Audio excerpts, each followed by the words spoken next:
Yeah! Metallica, ici Mike Gauthier, Info Plus.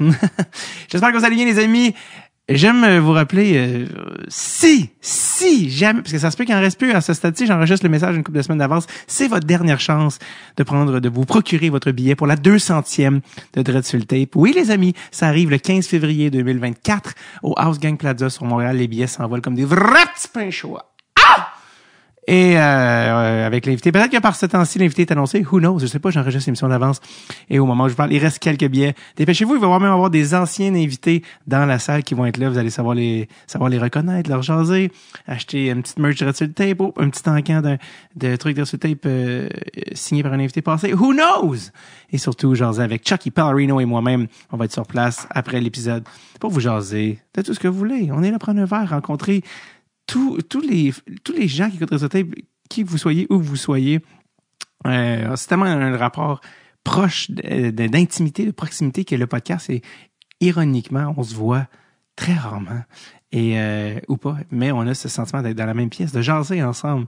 Donc, c'est le moment de Crossover, podcast en personne, 15 février 2024. Au House Gang Plaza, sur la Plaza Saint-Hubert, pas très loin du Roi du Smoke Meat, un endroit que ma grand-mère adore particulièrement.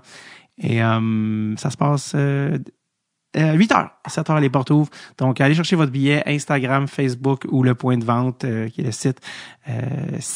Et je dis bien si, il en reste au moment où vous entendez ce message. Parlant de billets, je vous rappelle, j'ai acheté une date à Québec pour mon rodage le 24 avril dans Vanier, 24 avril 2024. Sinon, Montréal, 24 février. Sherbrooke, Frédéricsburg, Sainte-Thérèse, Saint-Jean-sur-Richelieu, l'Assomption, Gatineau et Drummondville. Drummond! Le 17 mai 2024. Toutes ces dates, toutes ces villes avec les dates sur mon site davidbocage.com. C'est le fun, pareil. Ce qui nous amène à l'épisode d'aujourd'hui, un épisode que j'ai eu énormément de plaisir à enregistrer avec un gars que j'ai découvert cette année, Monsieur Guillaume Lepage, qui est journaliste qui couvre le Canadien pour le site de la Ligue nationale. On oublie que NHL.com, LNH.com ont aussi leur staff. On en a un petit peu parlé récemment parce que Robert Laflamme, si je me trompe pas, Bob Feu, a pris sa retraite et Martin Saint-Louis a même envoyé un petit coucou pendant sa conférence de presse, puis ils ont mis un chandail. On sent là, que ce chandail est derrière this very nice gesture, very classy gesture de la part du coach du Canadien. Eh bien oui, ils ont leur couverture médiatique et moi j'ai croisé Guillaume quelques fois au repêchage. On s'est plus rencontrés réellement l'été dernier à Nashville. Oui, je pense qu'on en parle dans le podcast. Je me souviens plus vraiment de ce qu'on parle dans le podcast parce que je l'ai enregistré le 4 juillet 2023 avec Guillaume. 4 juillet 2023. Et donc, ça fait un certain moment. Ça fait plus que 6 mois. Donc voilà, c'est ce qui remet en contexte, mais tout est dit dans l'épisode. Oui, c'est ça. Donc, Guillaume est journaliste pour eux. Puis Guillaume, peut-être en avez-vous entendu parler, mais dans la dernière année, pas dans la dernière année, mais voyons, Colin, je tousse puis je confirme en même temps, genre de double malédiction. Mais Guillaume a sorti, je me souviens pas exactement la date, mais un article qui annonçait son homosexualité publiquement. Et on parle de Luke Prokop, de l'effet que ça a eu sur lui. 10 minutes du hockey. Ça, c'est puis c'est un gars vraiment, vraiment gentil, vraiment smart, vraiment accessible, juste complètement normal. Genre, ça fait beaucoup de bien de juste pouvoir parler de ça dans une certaine candeur, tout ça, et ça a été vraiment une belle rencontre.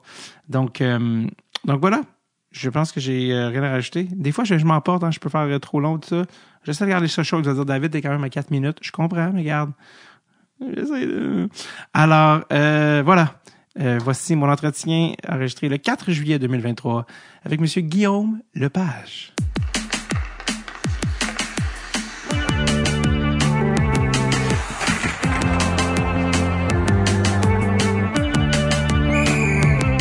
Dread sur le tape avec David Bocage. C'est drôle parce qu'il y a une semaine, on s'était jamais vu, on s'était jamais rencontrés. On s'est rencontrés une fois. Ah, on s'est au draft à Montréal. Ouais, exact. Ouais. L'année passée, on s'est vu une fois, mais on s'était jamais on s'était vraiment parlé. On avait jasé de hockey, je pense, plus peu, au repêchage, mais là, on a parlé plus. L'année passée, j'avais croisé aussi toute votre gang, mais à Montréal, fait que genre Pat Friolet au buffet m'avait dit Salut. C'était un moment marquant. Ouais, je me souviens qu'il m'avait dit genre j'aime bien ce que tu fais. Puis j'étais genre salut, puis j'étais comme moi je le connais de où lui déjà, tu sais, parce que j'ai comme plus la télé depuis longtemps. Mais il est super sympathique. D'ailleurs, Pat Friolet qui a été la star du voyage. C'était incroyable. ça finit sur high note. Oui, c'est difficile à battre cette fin de soirée-là. Toute une performance. Oui, c'est parce que là, les gens savent pas, mais Pat Friolet est, de son jeune temps, un chanteur. Il était dans un groupe. Il m'a raconté ça. Il était dans un groupe quand il était plus jeune. Et il est allé chanter, parce que à Nashville, il faut savoir que chaque établissement a à peu près 4 étages avec un band par étage. Et les gens dans la foule peuvent venir chanter. C'était un peu genre de gros party. Puis en fin de soirée, le dernier soir, et genre 2h du matin ou alors, Pat Friolet était chanté une tune de Stevie Ray Vaughan. Je me souvenais même pas de la tune. Ouais, mais il semble que c'était genre. Je me souviens que c'était très bon, là. C'était excellent. Il était comme. Mais il la connaissait très bien, là, puis il chantait super par cœur. Puis. Mais c'était quoi, quelque chose de très classique. Stevie ouais. Je sais pas si genre. Pride and Joy. C'est ça, j'allais dire My Baby, She's My Pride and Joy. Exact. Ouais, exactement. Non, c'était vraiment bon. Mais tu sais, on avait eu un avant-goût. Il est allé en direct de l'univers aussi. C'est vrai? Oui, avec pour le spécial à Chantal. Il est allé avec Richard Labbé et Jonathan Bernier. Les trois ont chanté en direct de l'univers. Ouais. Ils ont fait une petite prestation. Là, c'était pas bien long, mais c'est la première fois qu'on a comme vu leur talent de crooner. Les trois boys en harmonie. Ouais, exact. Qu'est-ce qu'il avait chanté pour Chantal? Ça, c'est une bonne question. L'as-tu vu ou non? Je serais curieux de voir cet extrait. Je pense qu'il revient à chaque année. Je pense que c'était dans le temps des fêtes, mais il revient sur Facebook parce que Jonathan Bernier l'avait posté à l'époque. Puis il revient à chaque année comme un souvenir. C'est là que tu peux le revoir parce que je pense qu'en direct de l'univers, tu peux pas. Il y a pas de. C'est ça, c'est vraiment direct. À cause des droits d'auteur, tu peux pas réécouter. Fait que, sauf quand. Ça, c'est très rare, mais des exceptions quand ils sont pre-tapés. Quand t'es en direct, t'as comme des lois spécifiques comme différents. Mais si t'es pre-tapé puis t'es pas en direct, les chansons. Ouais. Fait que je me souviens, mettons, l'épisode de Jay du Temple, vu qu'il était à OD, il l'avait pre-tapé.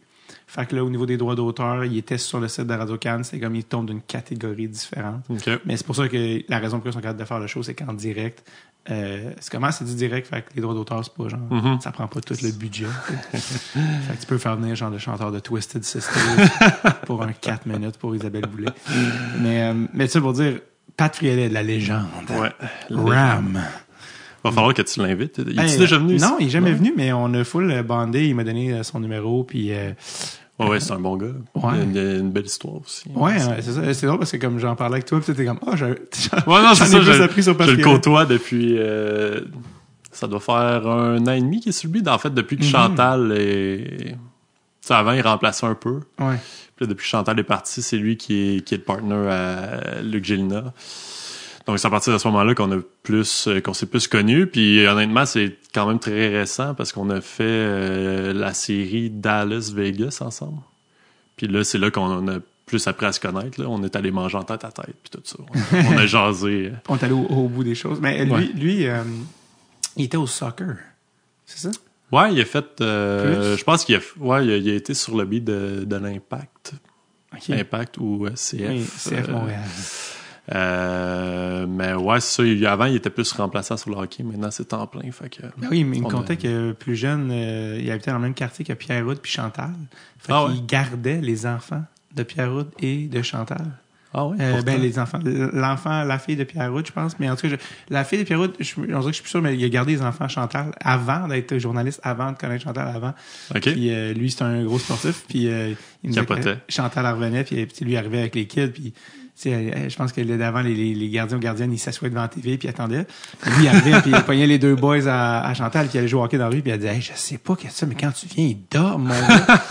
Qu'est-ce que c'est? Écoute, on te reprendrait. » 3 hyperactifs ensemble. C'est ça, exact. Puis il disait j'étais autant hyperactif que les gars, fait que on y allait. J'étais comme wow. Encore une fois, j'en apprends. Ben non, c'est ça, on en apprend toujours sur Pat Friolet. Oui, c'est ça. Même que nous, quand on est. Fait que là, c'est ça, on vient de passer, parce que là, on revient du draft de Nashville au moment d'enregistrer.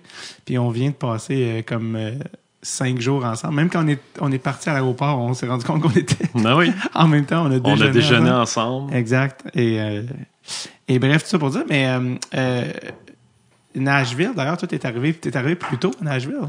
Oui, plutôt. On a jumelé l'utile à l'agréable. Ouais. C'était la Pride de Nashville. J'étais quand même curieux d'aller voir ça, parce qu'il y a un État comme le Tennessee. Ouais. C'est un piège. Ouais, c'est ça. J'étais comment? Ils vont tous être là ce jour-là. Non, pour vrai, on s'est bien amusé pendant la fin de semaine, là, samedi, dimanche. Il y avait comme des activités communautaires au parc, un show extérieur et tout ça, parce qu'évidemment, à Nashville, tout vient avec un show. Là, Il y a des live bands au Taco Bell.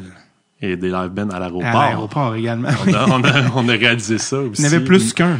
Même s'il était quand même assez tôt. Là, Ouais. Relativement tôt. Je pense pour nous, il était tôt. Oui, c'était le matin. Mais non, c'est ça. Je me suis dit, pourquoi pas devancer mon arrivée, aller profiter de tout ça, aller voir un peu c'est quoi la vibe là-bas. Là, parce que c'est un État dans lequel il y a passé des lois anti-drague, anti-trans aussi.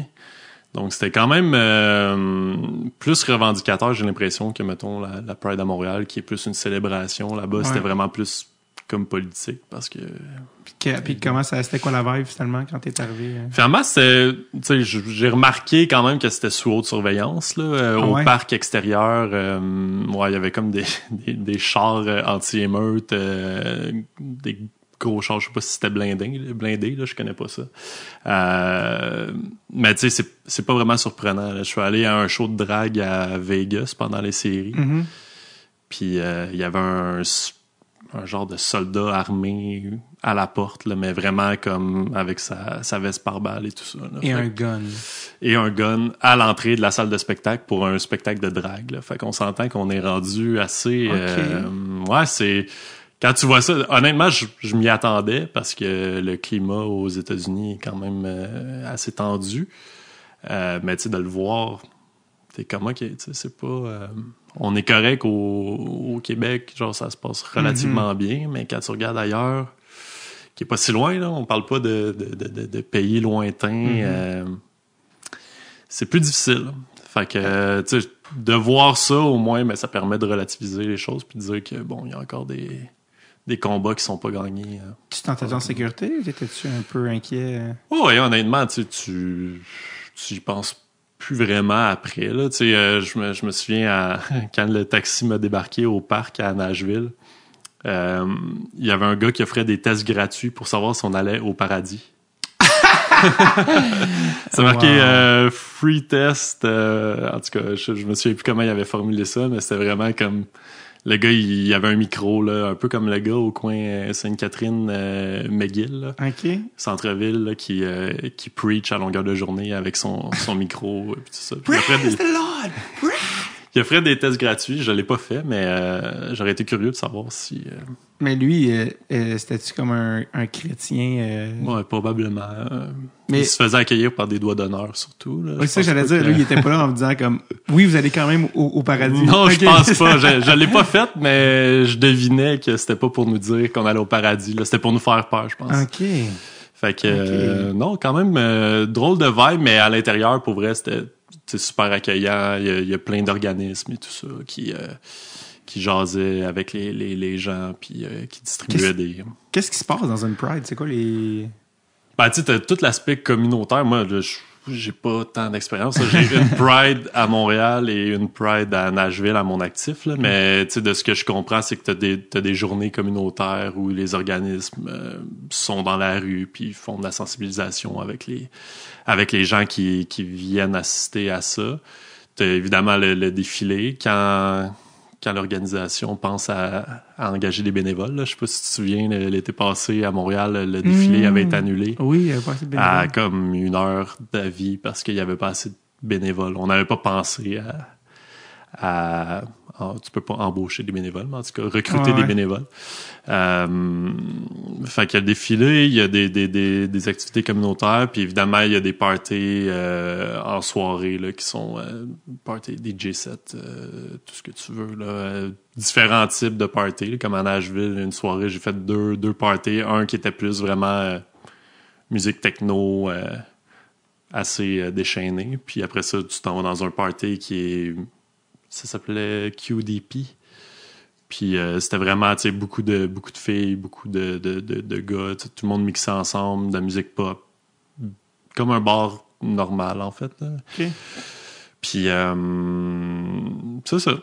Je pense que c'est pas mal le portrait de la Pride. Puis c'est comme une célébration, mais en même temps, bon, à Nashville, c'était plus revendicateur. Tu sais, il y avait beaucoup de monde qui portait des chandails pour les droits des drags, les droits des trans et tout ça. Puis, je me souviens que la drag queen qui était à un des shows là, avait des messages contre le gouverneur de l'État et tout ça. Là. Fait que c'était vraiment plus politique là-bas que ce que j'ai vécu à Montréal, qui était plus une célébration de qui on est. Là. Ouais. C'est peut-être on aurait pas le même chemin qui a été parcouru, là, je pense, dans les deux. Non, c'est ça. Ben, on recule un peu partout, là, mais aux États-Unis, j'ai l'impression qu'il recule assez vite. Là.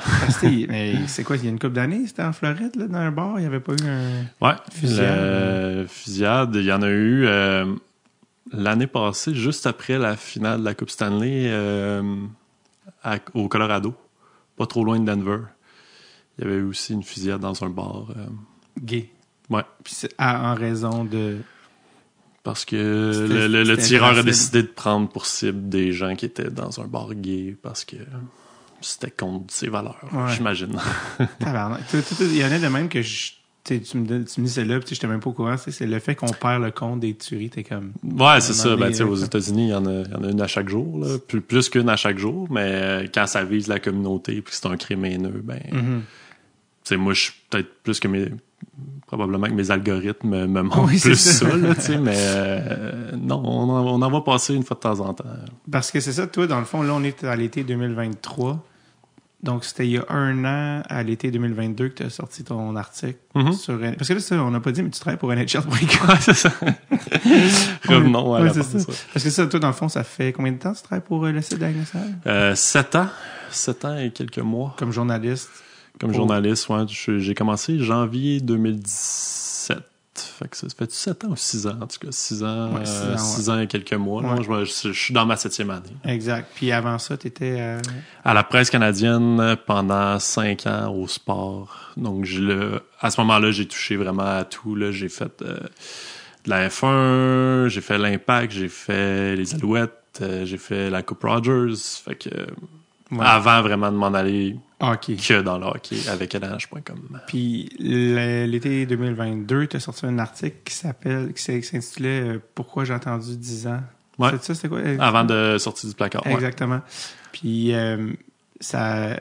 Je pense qu'il n'y a pas tant de monde dans le monde du hockey. Est-ce que tu es le premier journaliste à faire un coming out dans le monde? Ben, il y avait eu je pense qu'il y avait eu un descripteur qui l'avait fait aussi publiquement, un descripteur de la Ligue américaine. Il y a un agent de joueur, mais sinon, honnêtement, il y a pas beaucoup de gens qui gravitent dans cet univers-là qui l'a fait. Fait que moi, c'était un peu le thinking derrière ce texte-là. C'était comme, tu sais, il y en a tellement pas que pourquoi pas montrer que c'est possible, parce que moi, ça a toujours été mon débat. Là, mon titre, c'était pourquoi j'ai attendu 10 ans, mais c'était parce que, justement, j'avais peur de la réaction des gens, puis est-ce que je vais pouvoir continuer à travailler dans le hockey, même si les gens savent ce côté-là de ma vie, tout ça. C'était vraiment...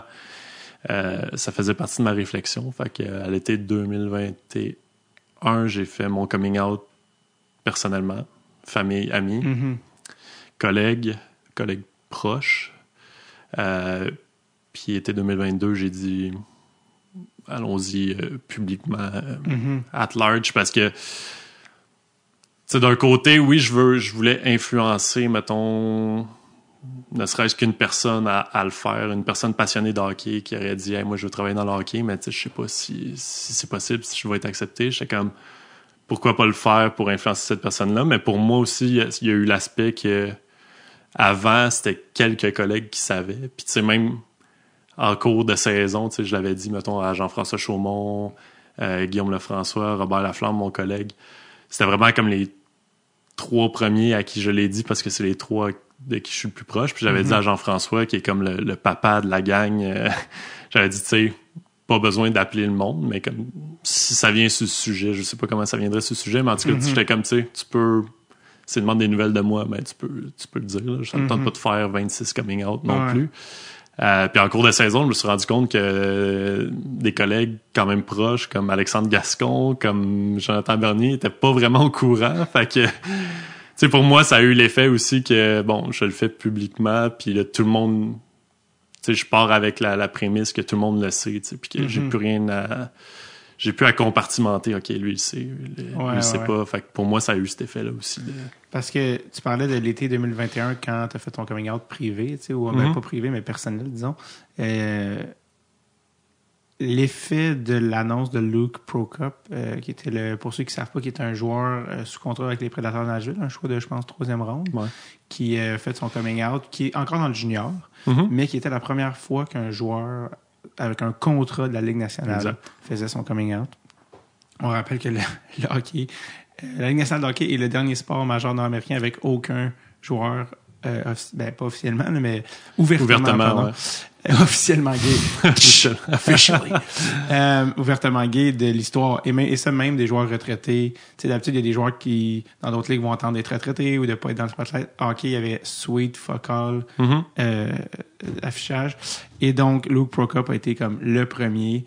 Et ça, je rappelle, il ne joue pas encore dans le national, puis on espère qu'il va jouer, mais on ne sait pas encore.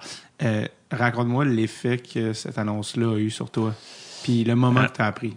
Ben, tu sais, moi, pendant la pandémie, c'est vraiment la pandémie qui m'a permis de m'arrêter, parce que, comme tout le monde, j'ai passé beaucoup de temps avec moi-même là, pendant la pandémie. Tu sais, j'habite seul. Fait qu'à un moment donné, tu te mets à penser à ça. Avant, j'étais vraiment dans le travail à 100%. Tu sais, la dernière année avant la pandémie, je pense que j'ai passé comme 85 nuits à l'hôtel dans l'année. Fait que c'est du in and out de Montréal. T'es dans le travail. Prochain, tu sais, tu reviens. OK, prochain voyage. Là, tu prépares. Tu sais, c'est comme t'es toujours focusé travail. La pandémie est arrivée. Là, je me suis mis à penser à ça. Puis je me suis dit, tu sais, la pandémie a commencé, j'avais 28. Puis là, je me suis dit, comme tout bon journaliste, je vais me mettre un deadline à 30 ans. T'sais, pour mes 30 ans, je sais pas, dans ma tête, j'étais comme, je veux pas avoir de gros surprises de 30 ans avec mes amis, ma famille, puis que comme ça soit encore caché. Là, j'étais comme, dans ma tête, je m'imaginais ça, puis je me disais, ça marche pas. Là, faut que ça se passe avant 30 ans. Que j'attendais, tu sais, le deadline approchait. Moi, ma fête est le 1er novembre. Puis, je pense que Luke Prokop, c'était le 20 juillet qu'il est sorti publiquement. Puis, je me souviens encore de cette matinée-là. J'étais avec Daphné Malbeuf au resto déjeuner. Jeu de mots avec un œuf. Le frier. Un autre. On était sur la terrasse, puis à un moment donné, elle dit, je vais aller à la salle de bain, tu sais, fait qu'elle se lève, puis elle revient, puis elle dit, hey, t'as-tu vu, il y a un joueur qui vient de faire son coming out au hockey, tu sais. Puis il y en avait eu d'autres, là, il y en avait eu au football, il y en avait eu basket, peu importe, mais on dirait que, tu sais, ça me touchait, j'étais comme, OK, tu sais, c'est proche, c'est le milieu sportif, tout ça, mais de le voir dans le hockey, à partir du moment où elle m'a dit ça, là, pour vrai, j'étais comme pas crise d'angoisse, là, mais pour vrai, je filais vraiment pas bien. Je suis retourné chez nous, puis là, j'étais stressé, puis là, j'étais comme, OK, il faut que ça se passe, parce que là, tu vois tes collègues, tous les gars du beat, ils ont retweeté, puis c'était comme, wow, enfin, bravo, nanana, puis là, j'étais comme, OK, c'est positif, puis c'est possible, tu sais, je veux dire, un joueur qui le fait, lui, c'est encore pire que moi, dans le sens où lui, il est dans le vestiaire en tout temps, tu sais. Puis là, je me suis dit, OK, c'est aujourd'hui que ça se passe. Puis mes parents, moi, tu sais, chaque coming out est différent, mais moi, dans ma tête, c'était mes parents en premier, mon frère, ma famille proche, puis après ça, les amis. Fait que là, j'appelle mes parents qui étaient en vacances dans un chalet à Saint-Jean-de-Mata. Puis là, je dis comment, qu'est-ce que vous faites après-midi? Non. Puis là, mon père dit, ta tante s'en vient, là, il vient souper, tout ça. Là, j'étais comme, OK, ça marchera pas, là, tu sais, je veux dire, je peux pas aller faire un coming out quand ma tante puis mon oncle sont là, tu sais, c'est comme, j'aurais pu, là, mais c'est comme trop weird. Fait que là, j'étais comme, OK. Fait que finalement, j'appelais juste pour prendre des nouvelles, genre, qu'est-ce que vous faites, tu sais, puis finalement, j'ai pas dormi cette nuit-là. J'avais de la misère à manger. Fait que là, tu sais, c'est comme les symptômes. J'avais réussi à enfouir ça pendant tant d'années, mais là, c'était comme trop, là. C'était là qu'il fallait que ça se passe. Puis le lendemain matin, j'ai rappelé mes parents, puis j'ai dit, tu sais, je m'en viens passer la journée au chalet. Puis c'est là que ça s'est passé. Donc, parents, mon frère, cette journée-là, le lendemain de Luke Pro Cup. Puis le surlendemain, je faisais une tournée montréalaise de mes amis. Là. C'était un mercredi, je me souviens. Puis les gens étaient encore en télétravail. Tu sais. Puis j'ai passé ma journée à comme écrire à mes amis de « Ah, t'es chez vous? » Tu sais, j'ai écrit à mon premier ami, là, je regardais Messenger, parce que j'ai pas dormi. Puis là, je regardais Messenger, j'attendais que les lumières vertes s'allument là, tu sais, le matin. Là. Là, mon premier ami, la lumière verte s'allume, il était comme 7h30, j'étais comme, t'es chez vous? Je passerais, tu sais. Là, il était comme, OK, ouais, tu peux passer, mais je sais pas qu'est-ce que tu veux. t'as-tu ton masque? OK, cool. C'est ça. Première question. Fait que, non, ça s'est passé comme ça. Pour vrai, en l'espace de 2 jours après l'annonce de Luke Pro Cup, moi, c'était fait, là. Puis, c'était quoi le sentiment de... Je sais pas si c'est se débarrasser d'un poids ou de... Ah, c'était très libérateur, là, je veux dire. On peut s'imaginer que tout ce temps-là, à avoir comme une double vie, puis à jamais parler... Tu sais, mes amis me le disaient aussi. Là. C'est drôle parce que comme 2 semaines avant, j'étais en camping avec 2 de mes meilleurs amis. Là. On était vraiment juste les 3, puis tu sais, ça aurait été un bon moment pour leur dire, là.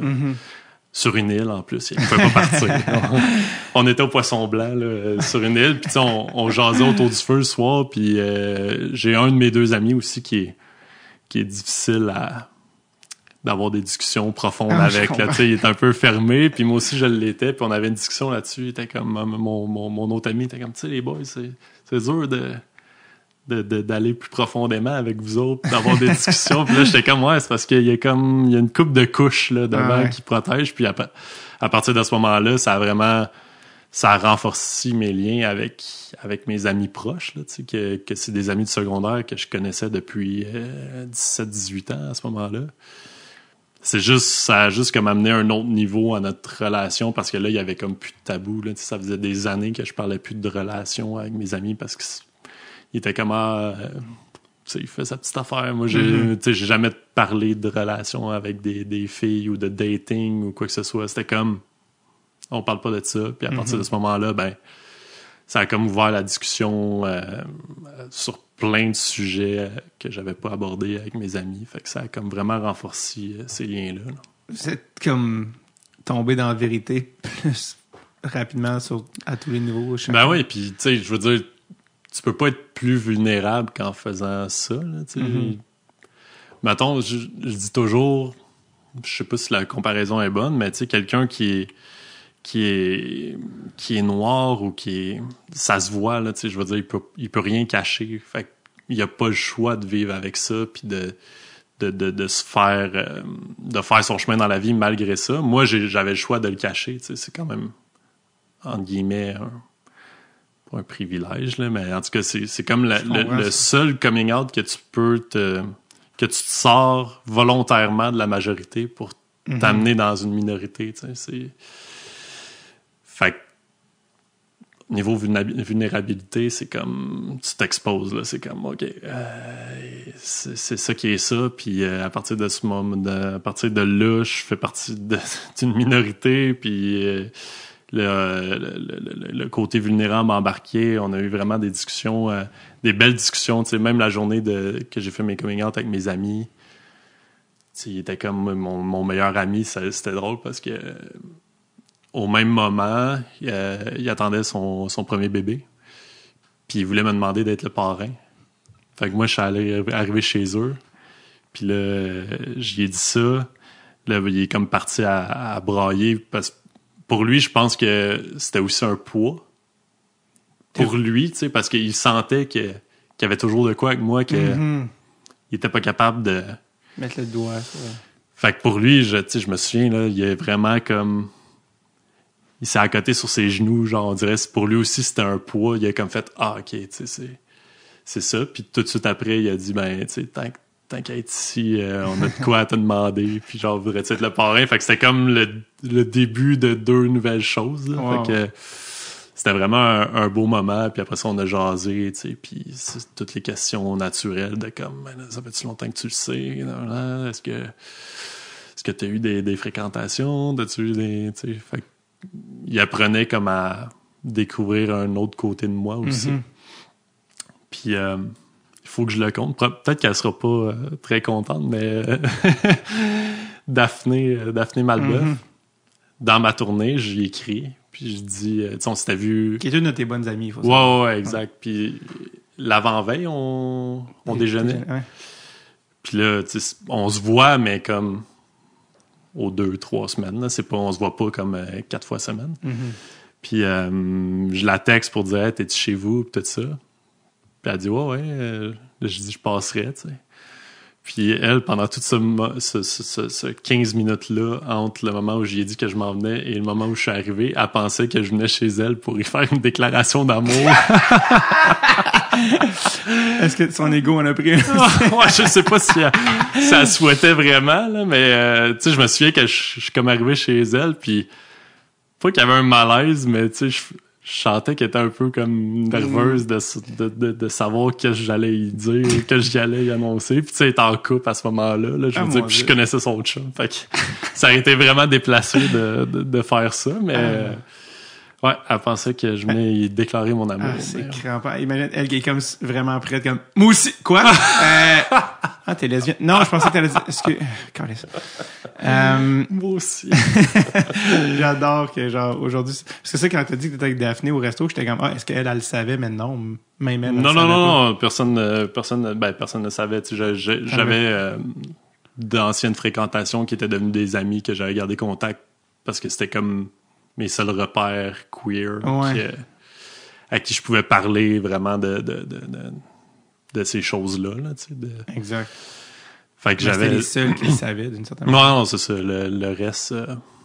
Bah, tu sais, peut-être que le monde s'en doutait, mais je suis pas rentré là-dedans. Non, là. Est-ce que tu pensais? Là, j'étais où dans votre pool? Ouais, c'est ça. Je suis pas rentré dans cet aspect-là. Finalement, comment qu'elle a réagi, Daphné, quand il a dit... Elle a pris une bouteille de champagne ou de vin mousseux, puis elle a ouvert ça. Il était comme 10h30 du matin. Moi, j'avais pas dormi de la nuit. J'étais comme, libéré! Let's go! Pourquoi pas un petit verre pour célébrer? J'étais comme, ouais, on célèbre ça. T'es comme, j'ai une journée là, de bouquet de... Ouais, c'est ça, j'ai d'autres rendez-vous. Non, c'était pas mal le dernier endroit sur mon tracé. Là. Quand t'as dit je m'en allais chez mon ami qui voulait me demander d'être parrain, je pensais que t'es mis à broyer parce que, tu sais, il a vu que finalement ça marcherait pas parce qu'il voulait me nommer parrain, mais finalement je disais que j'étais gay, puis c'est ça. Il veut pas que son fils attrape ma maladie. Non, exact. Cancel le L'Église projet. catholique a dit que c'était vraiment pas possible là, à ce moment-là. T'as-tu des réactions dans tes coming out personnels qui t'ont surprise? Pas vraiment. Tu sais, ça a juste été du positif. Là. C'est ma gang d'amis. Ben oui, tu sais, puis j'avais pas de doute par rapport à ça. Là. Moi, vraiment, le dernier rempart, c'était le hockey. Là. C'était pas... J'avais pas peur de ma famille. Ce qui est pas le cas de tout le monde. Hein? Non, c'est ça. Moi, je suis conscient que c'est pas tout le monde qui a cette chance-là parce qu'il y a des familles encore très conservatrices, très dans la religion et tout ça. Mais moi, tu sais, j'étais vraiment pas inquiet de ce côté-là. D'ailleurs, la réaction de mon frère, je vais toujours m'en souvenir, c'était comme...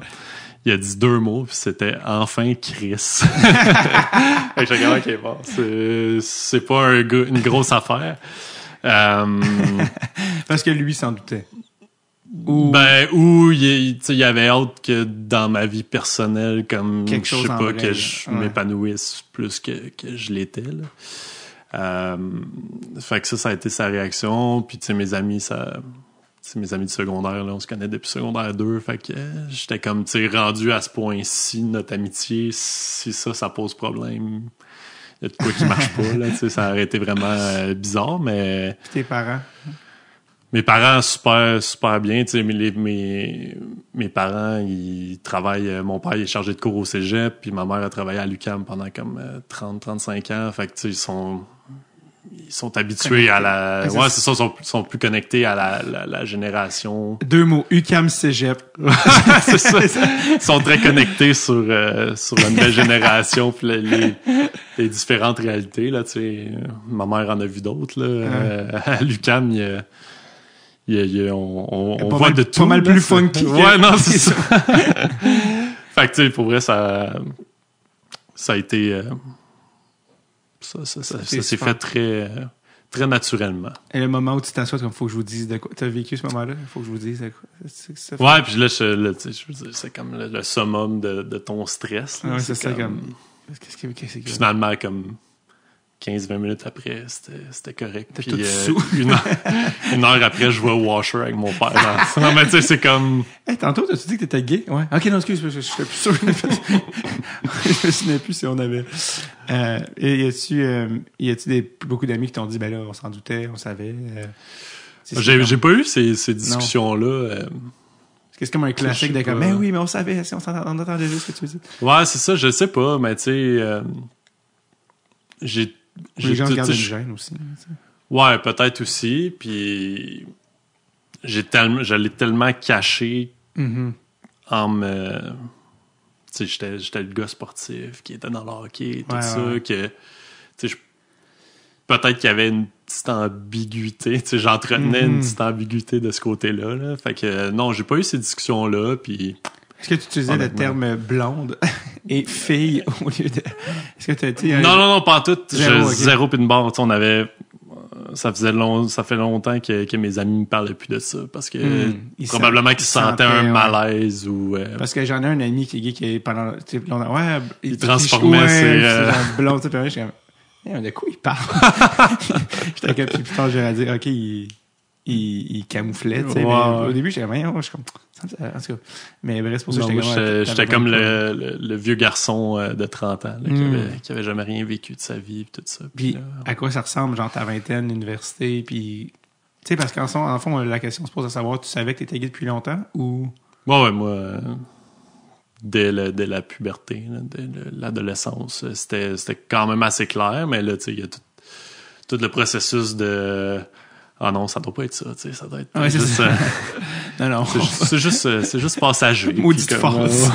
C'est ça. Puis après ça, il y a la phase que tu le refuses toi-même. Fait que t'es comme, ah non. Puis là, t'essayes, là, tu sais, j'avais eu des dates avec des filles, mais comme c'était tout le temps...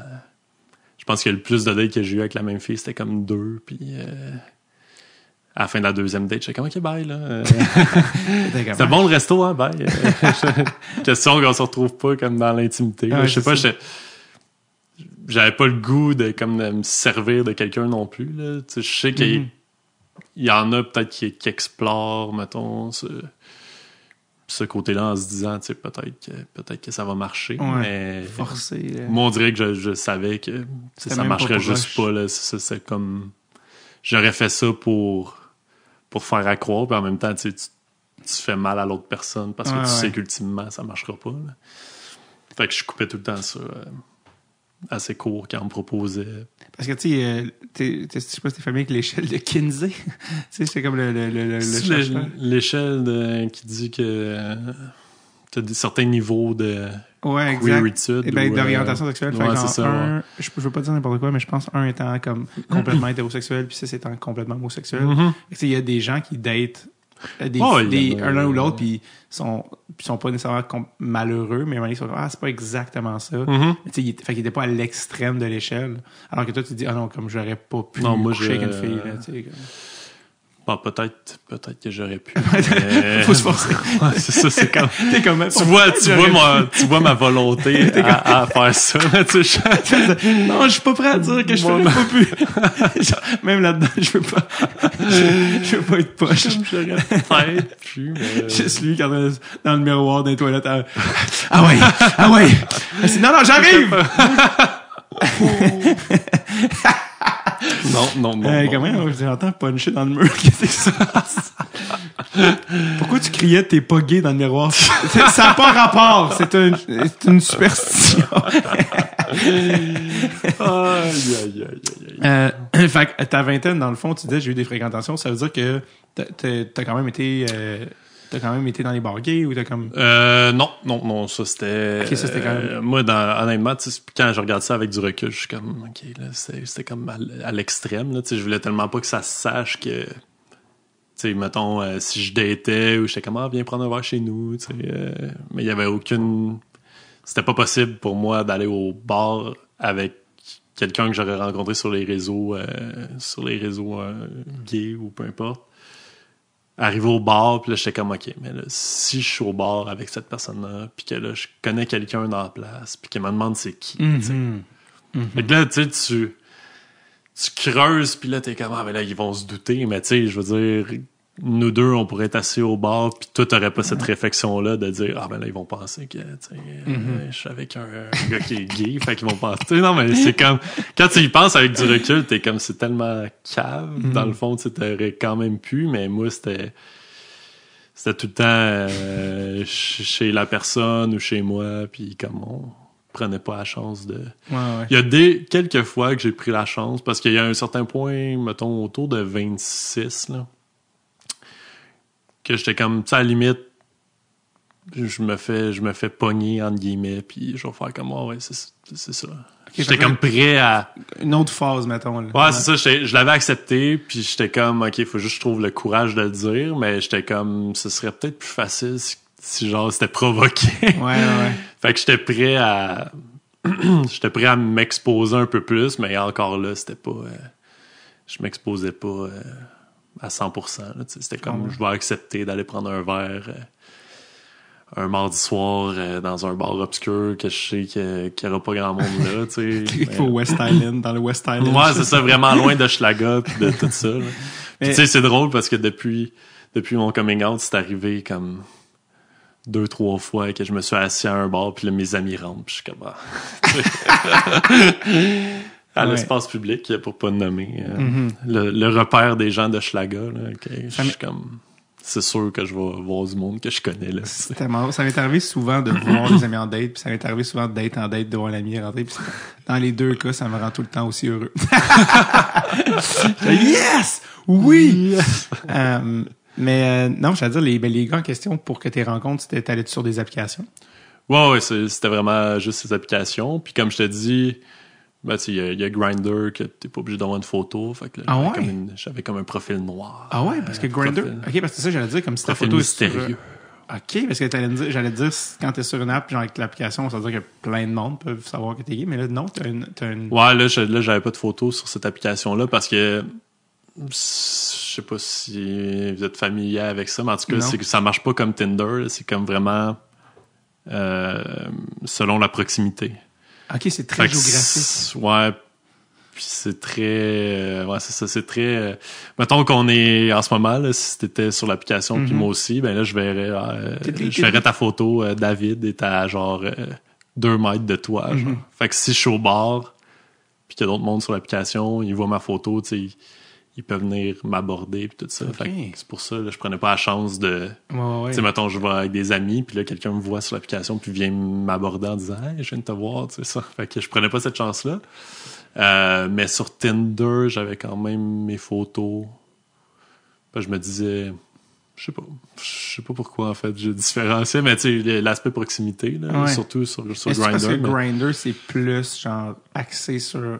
quote fourré dans le sens que ben c'est ça, c'est très sexualisé. C'est comme genre le plus près, donc plus accessible. Exact.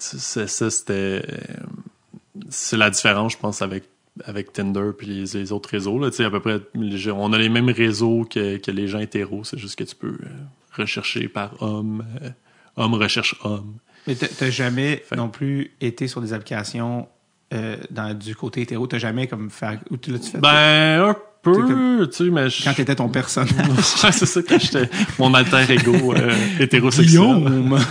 Comme disaient mes amis dans le temps que j'étais straight. Là. Mais, ouais, non, ben, tu sais, je pense que Tinder, à un certain point, j'avais comme les deux. Ah, OK. Parce que tu peux... Parce que j'allais Fait dire... que là, tu swipais, mais là, j'étais comme, OK, mais je fais juste comme swiper des gars à droite. Là. Les filles, c'est comme, ah non, il manque ça. Ah non, il manque ça. il manque de testostérone. Cette fille-là a tellement il moins... manque la moustache. Exact. Cette fille-là manque de pénis. C'est ça.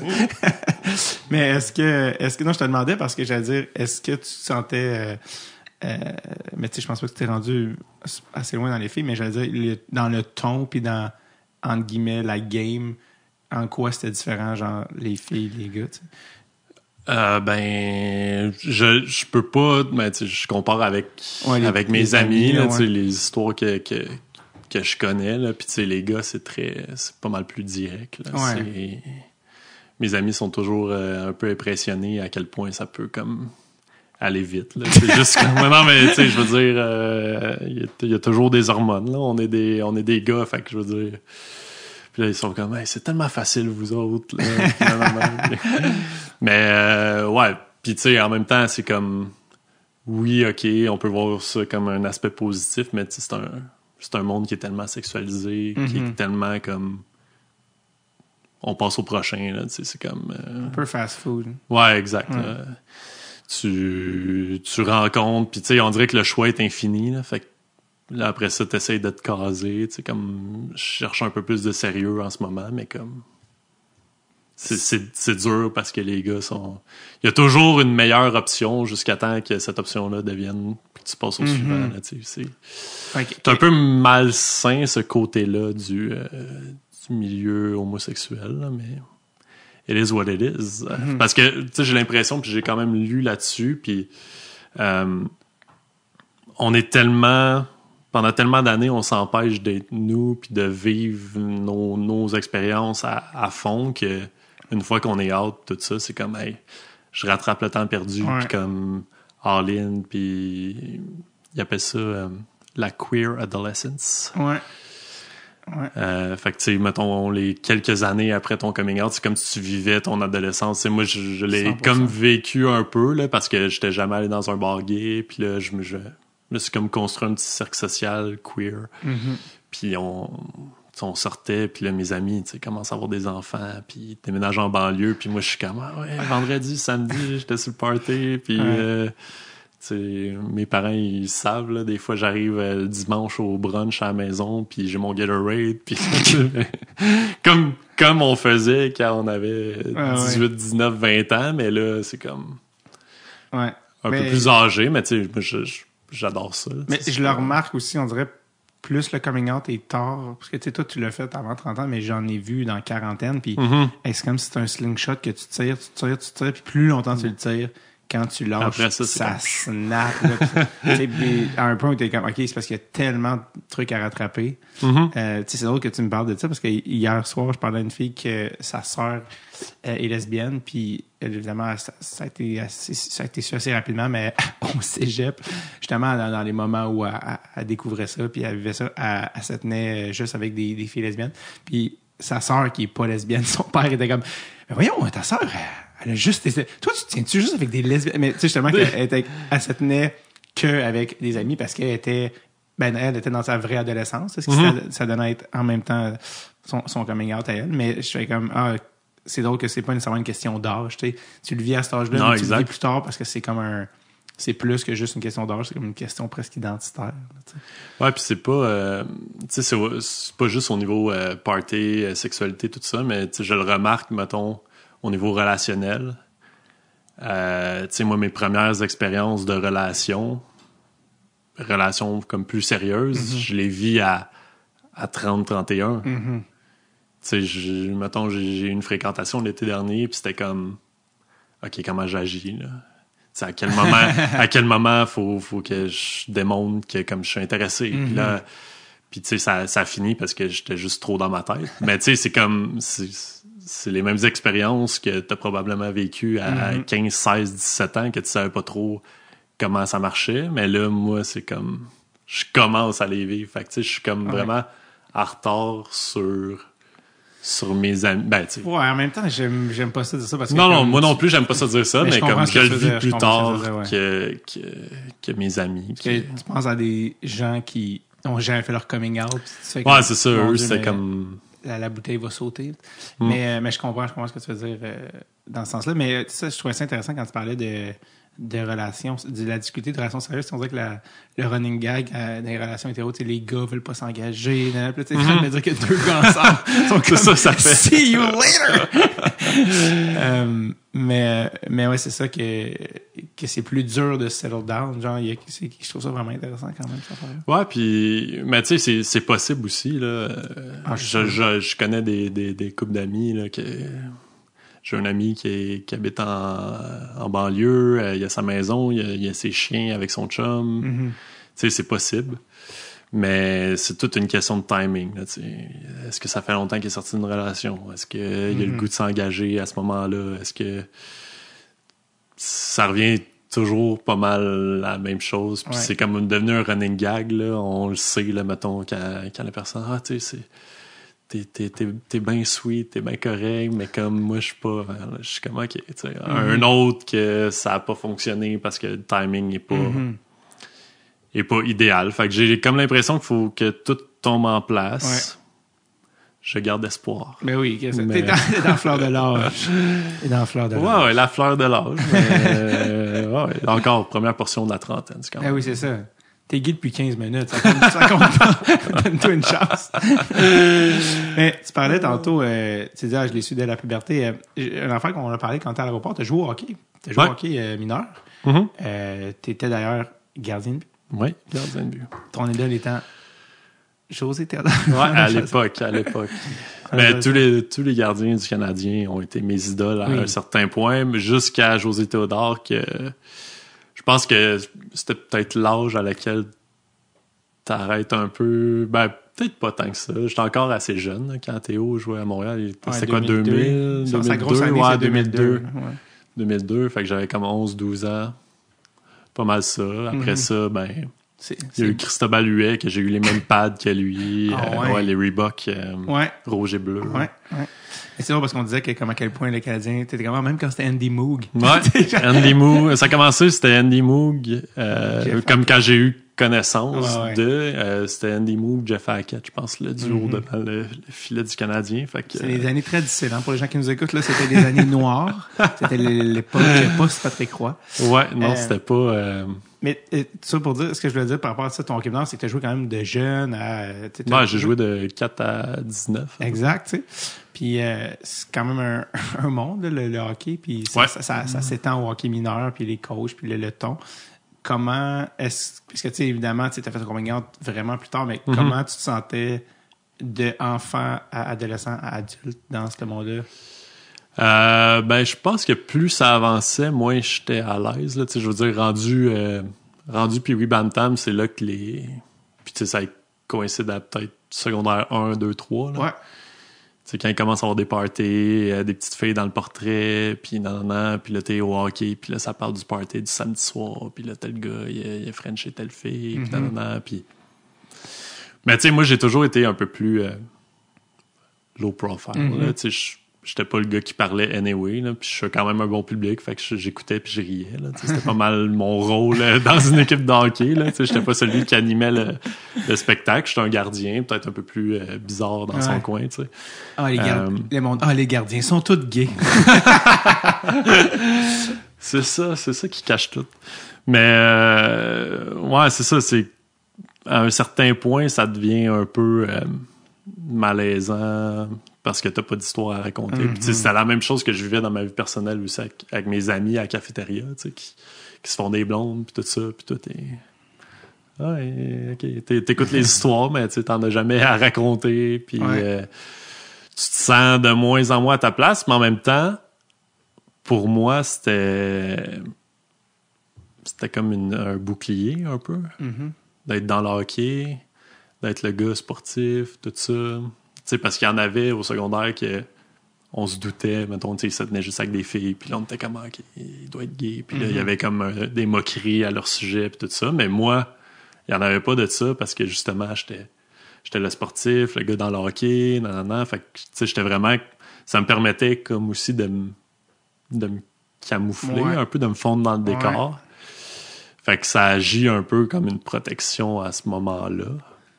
Puis tu sais, depuis que j'ai fait mon coming out, j'ai vraiment des réflexions sur est-ce que... Tu sais, à quel point j'aimais ça versus j'aimais avoir la protection que ça m'apportait. Puis que j'aimais avoir l'entourage que j'avais parce que j'étais ami avec la gang de cool sportifs. Fait qu'ils allaient pas m'écœurer, tu sais. Ouais. Tandis que si je me sors du lot en disant hey, je pense que je suis gay à 14 ans, là, probablement que je perds mon entourage, mes amis, ma gang d'amis, que j'arrête de jouer au hockey. Là, honnêtement, je me serais pas vu, surtout à cette époque-là, 14-15 ans, c'est 2005. On a quand même franchi beaucoup d'étapes là, depuis 2005 en termes de normalisation de la chose, là, mais à l'époque, c'était encore... tout le monde ridiculisait surtout ça. Surtout ado, là, t'es quand ouais, c'est ça. Puis les ados, c'est méchant à la base. Là. Fait c'est méchant.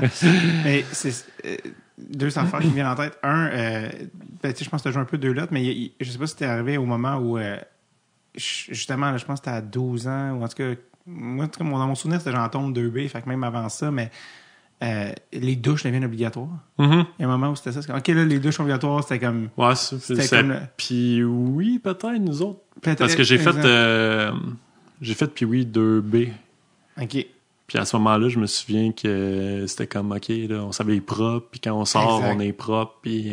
Exact. Mais tu sais, toi, est-ce que tu te souviens de quand ils ont dit, non, là, c'est les douches obligatoires, t'es comme, tabarnak, il faut que j'aille prendre ma... Ouais, mais tu sais, ça, j'ai jamais vraiment eu de misère à...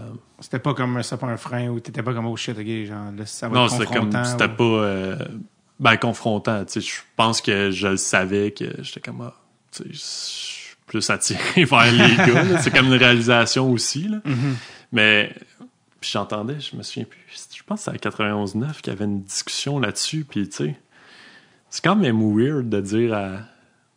genre que c'est comme normal à 10-11 ans que genre let's go tout le monde dans les douches tout nu puis genre j'ai cette discussion-là avec des amis, ça nous fait pleurer de rire. Tu sais quand tu y comme, penses okay, c'est comme c'est aujourd'hui les gogos la serviette ah ouais Michael c'est ça c'est comme là t'as plus d'intimité tout d'un coup puis là c'est comme c'est un peu bizarre mais pour moi tu sais ça a jamais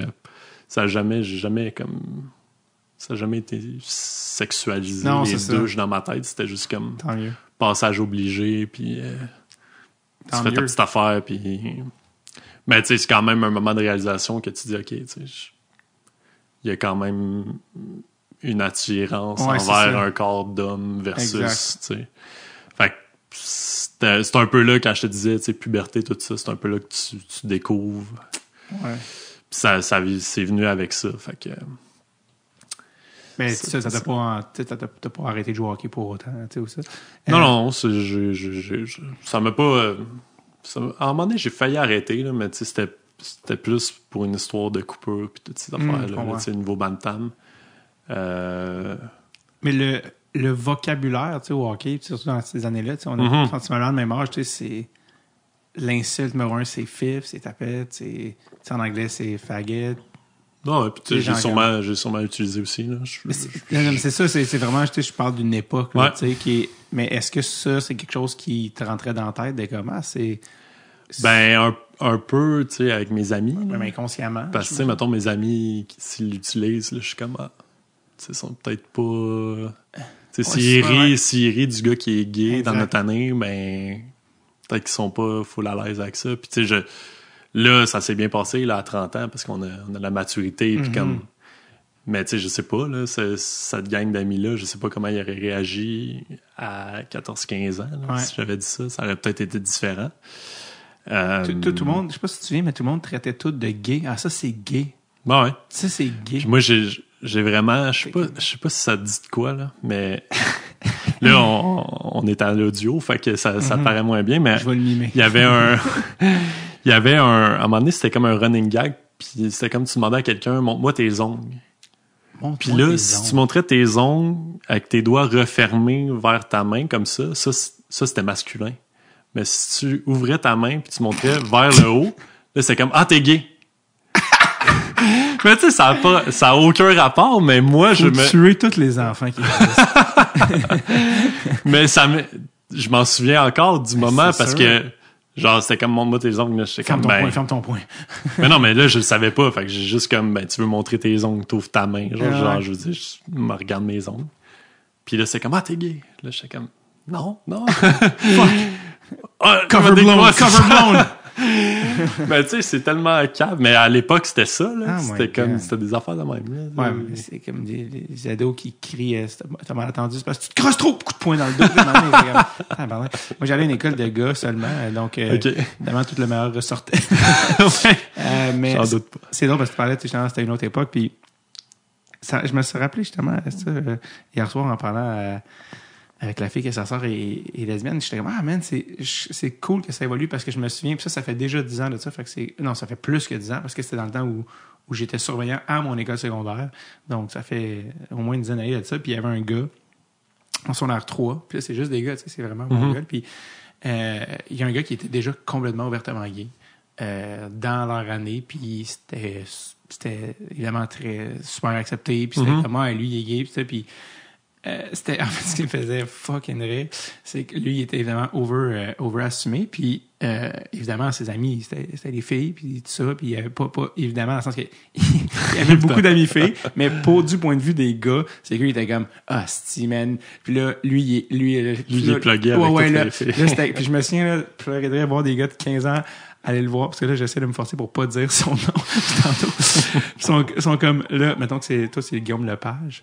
Disons que Lepage, ils sont comme, là, Lepage, asti, on a vu tes photos dans le site avec les filles, là, tu vas nous les présenter, tes amis chicks, asti, ça suit, là, tu regardes pas. Puis ça faisait juste rire, genre, de comme, eux qui sont comme, là, Chris, t'as quelque chose qu'on n'a pas, asti. Genre, d'être comme, là, tu vas être notre gateway, tu vas nous présenter tes amis, asti, t'arrêtes de niaiser avec ça, man, ils sont fucking chicks. Ça fait juste rire, genre. Ouais, c'est ça. Les gars de 15 ans. Ouais. Mais ouais. C'était accepté. Exact. Puis je dis pas que ça, c'est le cas de tout le monde. Je pense que lui, c'est que c'était tellement évident. C'était Alex Perron évident. Tu comprends? C'était pas genre comme, je sais pas. T'sais. Fait que je pense qu'il a juste embrace rapidement. Bref, mais je sais pas. Toi, est-ce que avant la puberté, enfant, tu penses à ça ou genre c'est juste la puberté que ça... Non, je pense pas. Parce que j'ai plus ou moins de souvenirs aussi de comme... Avant le secondaire, là, tu sais. Non, mais mettons, avant le secondaire, c'était un peu flou, là, ces années-là, là. J'avais pas, j'avais eu des petites blondes au primaire, là. Tu sais, des affaires de, t'envoies un petit message, là, dans le cours de récré, là. Veux-tu sortir avec moi? Puis dans le fond, tu ne pas dire à personne que je suis. c'est ça. Oui ou non. Mais, non, c'est des petites blondes que tu parles jamais, là, que tu fais juste comme t'es en couple avec parce qu'elle a dit oui à ton message, mais dans le fond, ça change absolument rien au fonctionnement des choses. Et tu demandais à Michael s'il est gay. Sinon, veux-tu être ma blonde? Ouais, c'est ça. Sinon, serais-tu ma blonde en attendant? Ouais, exact. Je comprends. Non, mais justement, parce que des fois, il y a des jeunes, t'as des éveils de comme... Je me souviens la première fois que j'ai vu de Mark Jim Carrey, puis c'était le premier film de Cameron Diaz, puis j'étais comme, oh well. Now this is a thing. Mais des fois, t'as des flashs, même si évidemment, t'es pas encore du tout sexualisé. Là, mais je sais pas. Bref, je vais juste laisser un long silence de 15 secondes juste attends que tu... c'est ça. Pense à quelque chose. La première fois que j'ai vu la bande à Ovid, je dois avouer que... tantôt, on parlait justement, en plus... ça, bref, fait que, parce qu'il y a plein de sujets qui me viennent en tête, mais ça pour dire, fait que Luke Prokop a comme été un gros déclic personnel. Puis là, c'est 1 an après. Il y a quand même eu 1 an entre ton coming out personnel puis le professionnel que tu sors ton article. C'est quoi le gap entre les deux? C'est quoi que tu as dû digérer avant de dire, OK, je vais le dire professionnellement, si on veut? J'avais ça dans la tête. Je me disais qu'éventuellement, ça allait être quelque chose, là, que j'allais écrire un texte quelconque, mais je voulais, de 1, le digérer, de 2, m'imprégner plus de la communauté, de la réalité, parce que je voulais pas arriver comme je suis le nouveau gay, puis là, je connais tout, puis je m'exprime sur les enjeux de la communauté, alors que j'ai comme à peine côtoyé ce monde-là. Fait que je voulais vraiment vivre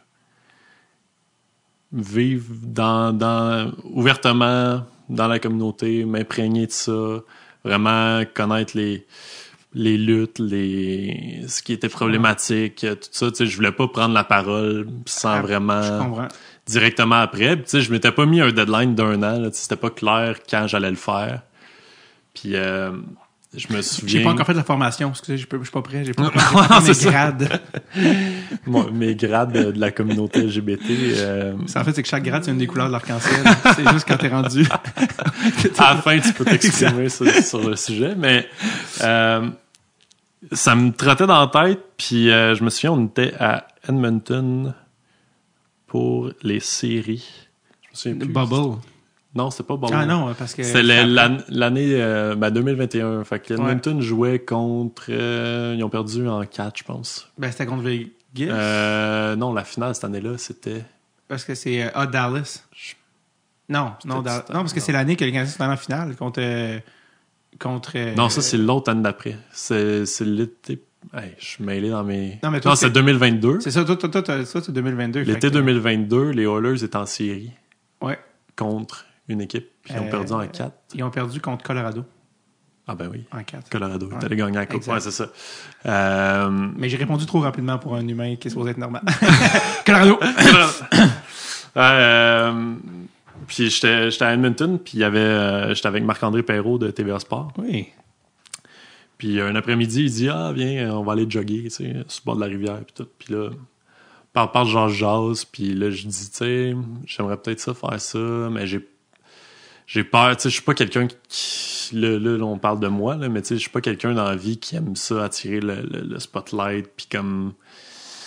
Vraiment me mettre de l'avant, puis j'étais comme, je veux écrire un texte, mais je veux pas avoir l'air du gars qui dit, hey, regarde-moi, tu sais, moi je suis hot, j'ai fait mon coming out, puis puis là, il était comme, man, pour vrai, tu sais, on te connaît, là, on sait que c'est pas pour ça que tu le ferais, tu sais, puis il m'a vraiment comme poussé cette discussion-là, il a vraiment dit, let's go, là, vas-y, écris-les ton texte, ça va être parfait, puis puis le soir de cette discussion-là, j'ai appelé mes parents, j'ai dit, écoute, je veux faire un texte. T'sais, c'est pas pour dire oui ou non, mais c'était pour les avertir que là, ça va être public, ça va être sur Facebook, ça va être sur Twitter, il va peut-être avoir des commentaires. Mais j'étais comme, tu sais, j'étais comme, je suis prêt à vivre avec ça, là, tu sais, je suis correct. Puis là, ils ont dit, let's go, vas-y. Fait que j'ai écrit mon texte pendant cette série-là, puis on l'a publié quelques jours après, puis...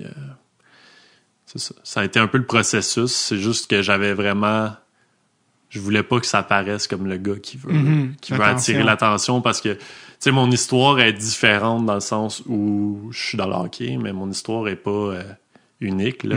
Tout le monde a dû passer par là, faire son coming out, puis il y en a que ça a été pas mal plus dur que moi, puis il y en a qui l'ont fait à des âges où ils ont peut-être perdu des amis, tout ça. Tu sais, moi, à l'âge que je l'ai fait, mes amitiés étaient assez solides, puis la maturité était là pour dire comme OK, c'est le texte que tu as le plus relu avant de... Ouais, puis tu sais, je l'ai fait relire par un de mes amis, Francis Pilon, qui est au journal, puis moi, je l'ai comme bâti, il l'a relu, il m'a repitché des idées, on a vraiment bâti ça ensemble, parce que justement, lui, il est queer aussi, puis j'étais comme... Veux-tu vérifier que je dis pas de conneries ou que je me mets pas... Tu sais, je voulais vraiment qu'on sente dans ce texte-là que je savais que j'étais quand même privilégié par rapport à d'autres, là, tu sais, j'étais pas... Puis que mon histoire était pas unique, puis tout ça, je voulais pas paraître pour ce gars-là. Fait que je pense que ça a donné un bon résultat. J'ai eu des beaux petits messages. Ça, j'allais dire, ça a été quoi le feedback une fois que c'est sorti? Ça a été, écoute, cette journée-là, en plus, je prenais l'avion pour Denver parce qu'on s'en allait en finale. Fait que le matin, avant de partir à l'aéroport, c'est moi qui l'a publié, qui a fait send parce que, tu sais, mon boss l'avait relu, tout était prêt. Mais comme j'avais dit, hey, je me lève tôt pour l'aéroport, je vais le publier. Puis c'était comme symbolique aussi de comme publier ce texte-là. Ouais, puis appuyer sur le... Ouais, appuyer sur send. Puis après ça, écoute, j'ai mis ça sur Twitter, puis c'était... Genre, les messages, c'était un après l'autre, là. Ça arrêtait plus. J'étais comme, voyons que... Tu sais, je me disais, bon, il va y avoir des réactions, mais ça va se limiter comme au petit groupe de francophones. Mais là, la Ligue l'a traduit en anglais, l'a traduit, je pense, dans 7 ou 8 langues, là, parce qu'on a des sites internationaux. Fait que ça a été traduit en suédois, en finlandais, en tchèque. Tu sais, cette journée-là, t'allais sur Google, là, tu googlais mon nom, là, puis t'avais mon texte de coming out en genre 8 langues différentes, là.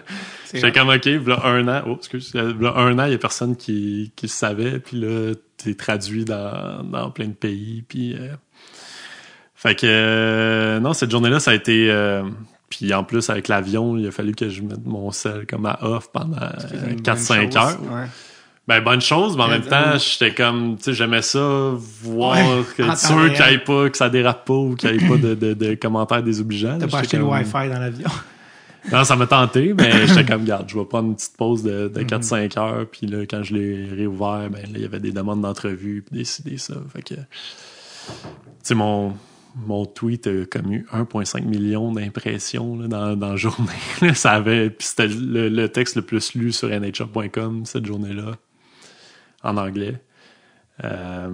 Des Pierre Lebrun, des gros noms là, du hockey qui ont retweeté. Bob McKenzie, je pense, qui a retweeté mon texte. J'étais comme... Est-ce que tu as déjà rencontré Bob McKenzie? Ou... croisé, je pense qu'on s'est salué une fois. Là, avant ou après le... Avant, je pense que c'était dans un World Junior en quelque part. Puis par personne interposée, il avait dit c'est Guillaume qui travaille pour LNH, mais tu sais, Pierre Lebrun, tu le connais, Chris Johnson, on se connaît parce que ça fait 4 ou 5 finales de la Coupe que je fais. Là, fait qu'on développe des liens avec ces gars-là. Fait que quand je l'ai sorti, eux, ils ont comme réagi. Fait que là, c'est pour ça que ça a comme pris de l'ampleur cette journée-là. Là. Parce que Pierre, je l'ai croisé dans Nashville, puis il parle en français à tous les journalistes. Il est bien chumé. Ouais, il a l'air d'un... Puis il est quand même assez impliqué dans la cause de la diversité au hockey. Là. Il y a Brock McGillis qui est parti un collectif de diversité. Je me souviens plus du nom. Je pense que c'est Alphabet. C'est peu. Puis Pierre Lebrun est un des ambassadeurs justement de ça. Parce que c'est pas juste du monde de la diversité. Là. C'est comme allié avec des joueurs. Je pense que Morgan Riley est là-dedans. Okay. Des gars de Toronto là, qui sont impliqués là-dedans. Fait que Pierre est une figure importante parce que je veux dire, c'est comme un des insiders les plus connus dans le monde du hockey. Là. Fait que c'est le fun de l'avoir de notre bord. Puis le lendemain de cette journée-là, c'était le Media Day à la finale de la Coupe Stanley. Fait que tous les médias étaient là. Puis là, je suis rentré, j'étais comme la rockstar. Hey, bravo, j'ai le ton texte, tout ça. Fait que j'étais comme, bon, tout le monde a le potentiel de le savoir. Là. Fait que j'ai plus rien à cacher. Puis ça a vraiment, dans le milieu journalistique, ça a vraiment été juste positif. Là. Évidemment qu'il y a eu quelques commentaires à gauche, à droite là, de tête d'œuf sur Twitter là, qui... Mais tu sais... Honnêtement, pour un mauvais commentaire, j'en avais 15-20 de positifs. Je vais juste prendre le temps de m'excuser. J'étais un peu de mauvaise dans cette journée-là quand j'ai écrit. C'est bon. Non, mais est-ce que tu as eu... Parce que tu parlais de mouvement, mais Brian Burke avait parti If You Can Play en l'honneur de son fils, Brandon, qui était gay, qui est décédé d'un accident d'auto. As-tu eu des nouvelles de Brian Burke? Non, je l'ai jamais rencontré ou parlé. Je sais qu'il est assez vocal sur le sujet. Là. Cette année, avec les histoires de chandail et tout ça, il a pris la parole. Mais non, jamais rencontré. C'est qui a reach out à toi, que ça t'a vraiment surpris? Ben, pas surpris, mais j'étais content de recevoir des messages de coach junior. Parce que, tu sais, moi, je fais le Canadien, je fais la Ligue nationale, mais je suis vraiment plus proche du junior, je fais les prospects, tout ça. Fait que j'ai vraiment plus une relation avec des entraîneurs juniors, des joueurs juniors. C'est un gars comme Louis Robitaille, il m'a écrit « Félicitations, tu vas aider bien du monde. » Puis Coach des Olympiques? Ex-coach, c'est ça. Ah, ok. Quoi. Il a été congédié à la fin de la saison, mais lui, il m'avait écrit. Il y avait une couple d'autres coachs qui avaient pris le temps de m'écrire. J'aurais peut-être aimé avoir un message de joueur parce que je suis quand même assez proche de certains joueurs. Est-ce qu'ils ont vu le texte? Est-ce qu'ils n'ont pas vu le texte? Tu parles de joueurs Ligue nationale? Ouais, ben des joueurs repêchés là, okay. avec qui j'ai développé une relation depuis, mettons, leur année de draft jusqu'à maintenant. Mais tu sais, en même temps, peut-être qu'ils ont juste pas vu le texte ou que. Puis tu sais, je sais pas. Ils sont encore jeunes aussi. Fait que, c'est ça. Ils ont peut-être pas la maturité de. Mais il n'y a pas de joueurs, mettons, que tu connais pas qui t'ont écrit, ou y a-tu des joueurs qui t'ont écrit? Non, mais il y a eu des gens du monde du hockey qui m'ont écrit, qui étaient comme, tu sais, je suis un peu dans la même situation aussi, qu'il y a certaines personnes qui le savent, mais pas tout le monde, puis comme ça fait du bien de voir ça, tout ça. Fait que j'étais comme, bon, ben. Tant mieux. Tu sais, c'était l'objectif, fait que tant mieux si ça peut aider. J'ai eu beaucoup de emails, des réponses à mon tweet, des messages textes. Non, c'était une belle journée, tu sais, je veux dire, comme 1 an, là, on est, au moment d'enregistrer, on est presque 1 an après la publication de ça. On s'entend que dans la dernière année, il s'est passé beaucoup de choses. Côté diversité au hockey qui sont pas nécessairement positives. Mais à ce moment-là, j'étais comme, tu sais, je pense qu'on s'en va dans le bon bord. Là, ça me donnait comme espoir. Puis finalement, bon, 1 an après, c'est... Comment t'as vécu ça? Tu fais référence, j'imagine, aux chandails de la diversité qui ont refusé d'être portés par des Russes, James Reimer et les frères Stahl, si je me trompe pas. Les Russes pour des raisons que l'homosexualité, je pense, dans leur pays est devenue illégale. Ouais, que t'as pas le droit de t'afficher avec ces couleurs-là. Puis Reimer et les Stars pour des raisons dites religieuses. Comment t'as vécu ça cette année? Ça a été vraiment plus difficile que je pensais. T'sais, quand ça a commencé, j'étais frustré. Mais je me disais, c'est une exception. Ça va être correct. Mais rapidement, c'est parti en couille, comme on dit. Puis... ça a rendu les choses difficiles parce que mon employeur, c'est la Ligue. Ouais. Je peux pas arriver sur Twitter et dire quelle Ligue de sans dessin. Mais j'ai vraiment trouvé ça dur parce que plus ça arrivait, plus là, c'était comme des demandes d'entrevues radio. Là. Qu'est-ce que tu pensais? Vu que t'es comme un des seuls. Puis c'est probablement la même chose pour un gars comme P.O. Joseph que je connais bien, que chaque fois qu'il y a un incident raciste, un commentaire, il est à la radio pour parler de ça. C'est drainant parce que ça atteint ta propre personne. Là. C'est pas juste comme... puis tu deviens, comme on dirait, par défaut, le porte-parole d'une cause, alors que c'est plus large. Là. Exact. Puis tu sais, ça me dérange pas tant que ça parce que mon but, c'était de parler de ça, puis de normaliser la chose, puis de faire comprendre aux gens du monde du hockey qu'on est là. Vous nous voyez pas, mais on est là, puis on se cache parce qu'on n'est pas à l'aise dans ce milieu-là, mais il y en a. Là, fait que, attention à ce que vous dites, attention à comment vous agissez, tout ça. C'était vraiment pour faire porter le message. Fait que ça me dérangeait pas de prendre la parole, mais à un moment donné, je me suis rendu compte que personnellement, ça venait trop me chercher, que c'était pas bon mentalement, c'était pas... tu rentres dans une loupe, puis là, c'est comme...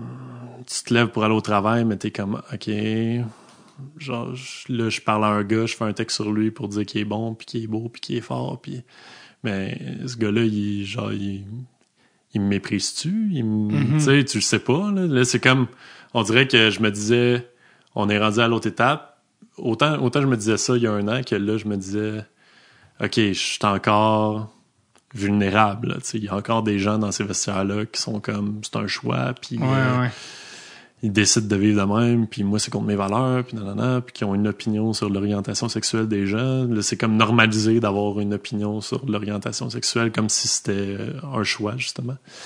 Fait que, vraiment, ça a été tough mentalement de prendre ce poids-là, tu sais, au Québec, entre guillemets, mais tu sais, j'étais comme la personne ressource pour parler de ça dans les radios. Puis là, tu sais, quand il y a eu l'histoire de Gourianov à Montréal, là, c'était comme next level. Là, c'était TVA Sport qui me voulait. Là, ça devenait télé. Puis non. Fait que là, j'étais comme... c'est beaucoup, là. T'es as-tu fait ou ça avait pas à donner parce que je partais en voyage personnel avec mon frère, un enterrement de vie de garçon à Boston. Fait que j'étais un petit peu occupé. Fait que, tu sais, ça avait pas à donner. Ça, je les avais pas fait. Puis en même temps, avec la Ligue, c'était quand même touché parce que je savais la portée que ça pouvait avoir. Puis je savais que je pouvais probablement pas dire le fond de ma pensée non plus. Fait que je marchais sur des œufs tout le temps. C'était comme... Que je peux dire, que je peux pas dire, jusqu'où je peux aller. Parce que, évidemment, que j'étais pas 100% d'accord avec la réaction ou la non-réaction de la Ligue à ce niveau-là. C'était comme... Le communiqué qu'il y a eu après l'incident Provorov, c'était comme chaque joueur a droit à son opinion, puis on continue d'encourager nos joueurs à prendre la parole sur des enjeux sociaux. J'étais comme OK. T'encourages-tu vraiment tes joueurs à prendre la parole sur des enjeux sociaux quand c'est pour dire des choses de même? C'est comme. J'ai vraiment trouvé ça décevant, à quel point en un an. Quand j'ai dit je fais mon texte, que j'ai eu des messages de gens de la haute direction de la Ligue qui étaient comme on est derrière toi, on t'appuie, puis tout. Puis la première fois que ça brasse, puis qu'on a besoin d'être backé, c'est comme il fold, puis merci, bye-bye. Ouais, fait que c'est ça. Ça a de la frustration, de la déception, tout ça. Puis là, à chaque jour, t'es comme je travaille pour mon employeur que j'ai pas l'impression qu'il y a mon bac. Je travaille dans le milieu du hockey où je me sens moins à l'aise que je l'étais il y a une semaine parce que là, on dirait que ça délie les langues puis le monde sont plus à l'aise de dire qu'ils sont contre ça ou que c'est contre leurs valeurs. Fait que, pas Johnny est homophobe, faut le dire. Exact, c'était comme... Ça sonnait de même des fois, puis ça a été tough, cette portion-là de la saison. Là, je te dis, quand la dernière Pride Night a été passée, là, j'étais comme, OK, là, regarde. C'est fini. Là. Le fait qu'ils n'ont pas renouvelé ces affaires-là, ces affaires-là, en référence. Les chandails thématiques. Je veux dire, comme les soirées, parce que c'était pas juste ça, c'était les soirées, il y en avait pour les Autochtones, le fait qu'ils n'ont pas renouvelé. Pour l'armée. Pour l'armée, oui, c'est un autre. Une conversation qu'on partira pas. Non, mais quand ils ont décidé, parce que là, c'est récemment quand même qu'ils ont annoncé, on a décidé que ça attirait peut-être trop l'attention négativement, blablabla. Quand on a décidé de ne pas renouveler les soirées thématiques, comment tu as trouvé ça ou c'était quoi ton... J'étais pas surpris parce que... Non, ça c'est sûr. Mais... Tu sais, moi, c'était comme l'aspect de « Mais on va continuer à faire des soirées, mais il n'y aura plus de gilets. » Mais moi, je suis comme... Tant que l'organisation, on le sait que les gens qui travaillent dans l'organisation, c'est du monde comme toi et moi qui sont pas nécessairement vraiment dans le milieu du hockey. Fait sont ouverts, là. Je veux dire, il n'y a pas de crainte réelle vraiment avec les gens qui entourent le milieu du hockey. Mais là, à partir du moment où tes acteurs principaux, ceux qui sont idolâtrés par l'équipe, portent pas le gilet, c'est quoi la valeur de ta soirée thématique? C'est l'organisation qui met ça sur pied, fine. Mais après ça, je veux dire, moi, comme jeune homosexuel, ce que j'aurais aimé voir, c'est mon idole qui porte un chandail puis qu'avant le match, il y a une entrevue puis il est comme... C'est correct, on accepte ça dans notre vestiaire, tout le monde est bienvenu, blablabla. C'est ça que je veux entendre. Là. C'est ça le... Tu veux y croire, surtout. Ouais, exact. Tu veux pas que ça sonne théorique, tu sais. Exact, tu sais, c'est... Tant que les acteurs principaux sont pas impliqués là-dedans, je me dis, c'est quoi la valeur d'une soirée comme ça, tu sais. Quand James Reimer, qui avait été le premier non-russe, j'étais comme... je me suis dit, t'es un jeune fan des Sharks, pis t'es gay, tu fais comme... fait que dans le fond, dans le vestiaire, je saurais que il y a comme un coéquipier qui est comme ouais, non.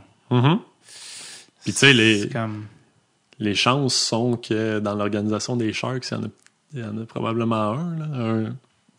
Que ce soit un joueur actif ou un espoir ou, tu sais, je veux dire... Ou un employé, quelqu'un dans l'organisation. Exact. sais, statistiquement, là, Ouais. 10%, c'est ça. 10% de la population. 10% de la population, puis dans le hockey, c'est 0%. Fait que, tu sais, c'est comme, ça marche pas. Là. Que le hockey guérit l'homosexualité pour les gens qui s'en demandent. J'aurais dû continuer à jouer, j'aurais été correct. Mais non, puis moi, j'ai poussé la réflexion un petit peu plus loin. Je suis comme, ces gars-là, ils ont des enfants, là. Ouais. Ça, c'était pas Puis, peu importe ce qu'ils croient, qu'ils pensent que c'est un choix, mais à un moment donné, si son enfant l'est, il va l'être même si tu le veux pas, là, tu sais. Fait que, tu sais, les stars, là, ils ont des légions d'enfants. Là. Ouais. Je me dis, dans les pourcentages, ça se pourrait, là, que t'en aies un qui fait partie de la communauté, puis que, là, il voit son père dire en pleine TV, moi, je porte pas ça, un chandail. Pire encore, moi, j'en ai jamais porté un. Photo de lui avec les Habs. C'est là que tu vois qu'une fois que la porte était ouverte, elle a pu y porter. Tu fais comme OK, fait qu'il y en a plein qui en ont porté qui étaient non plus pas nécessairement. Ouais, c'est ça. Puis là, tu peux te poser des questions sur c'était-tu comme hypocrite?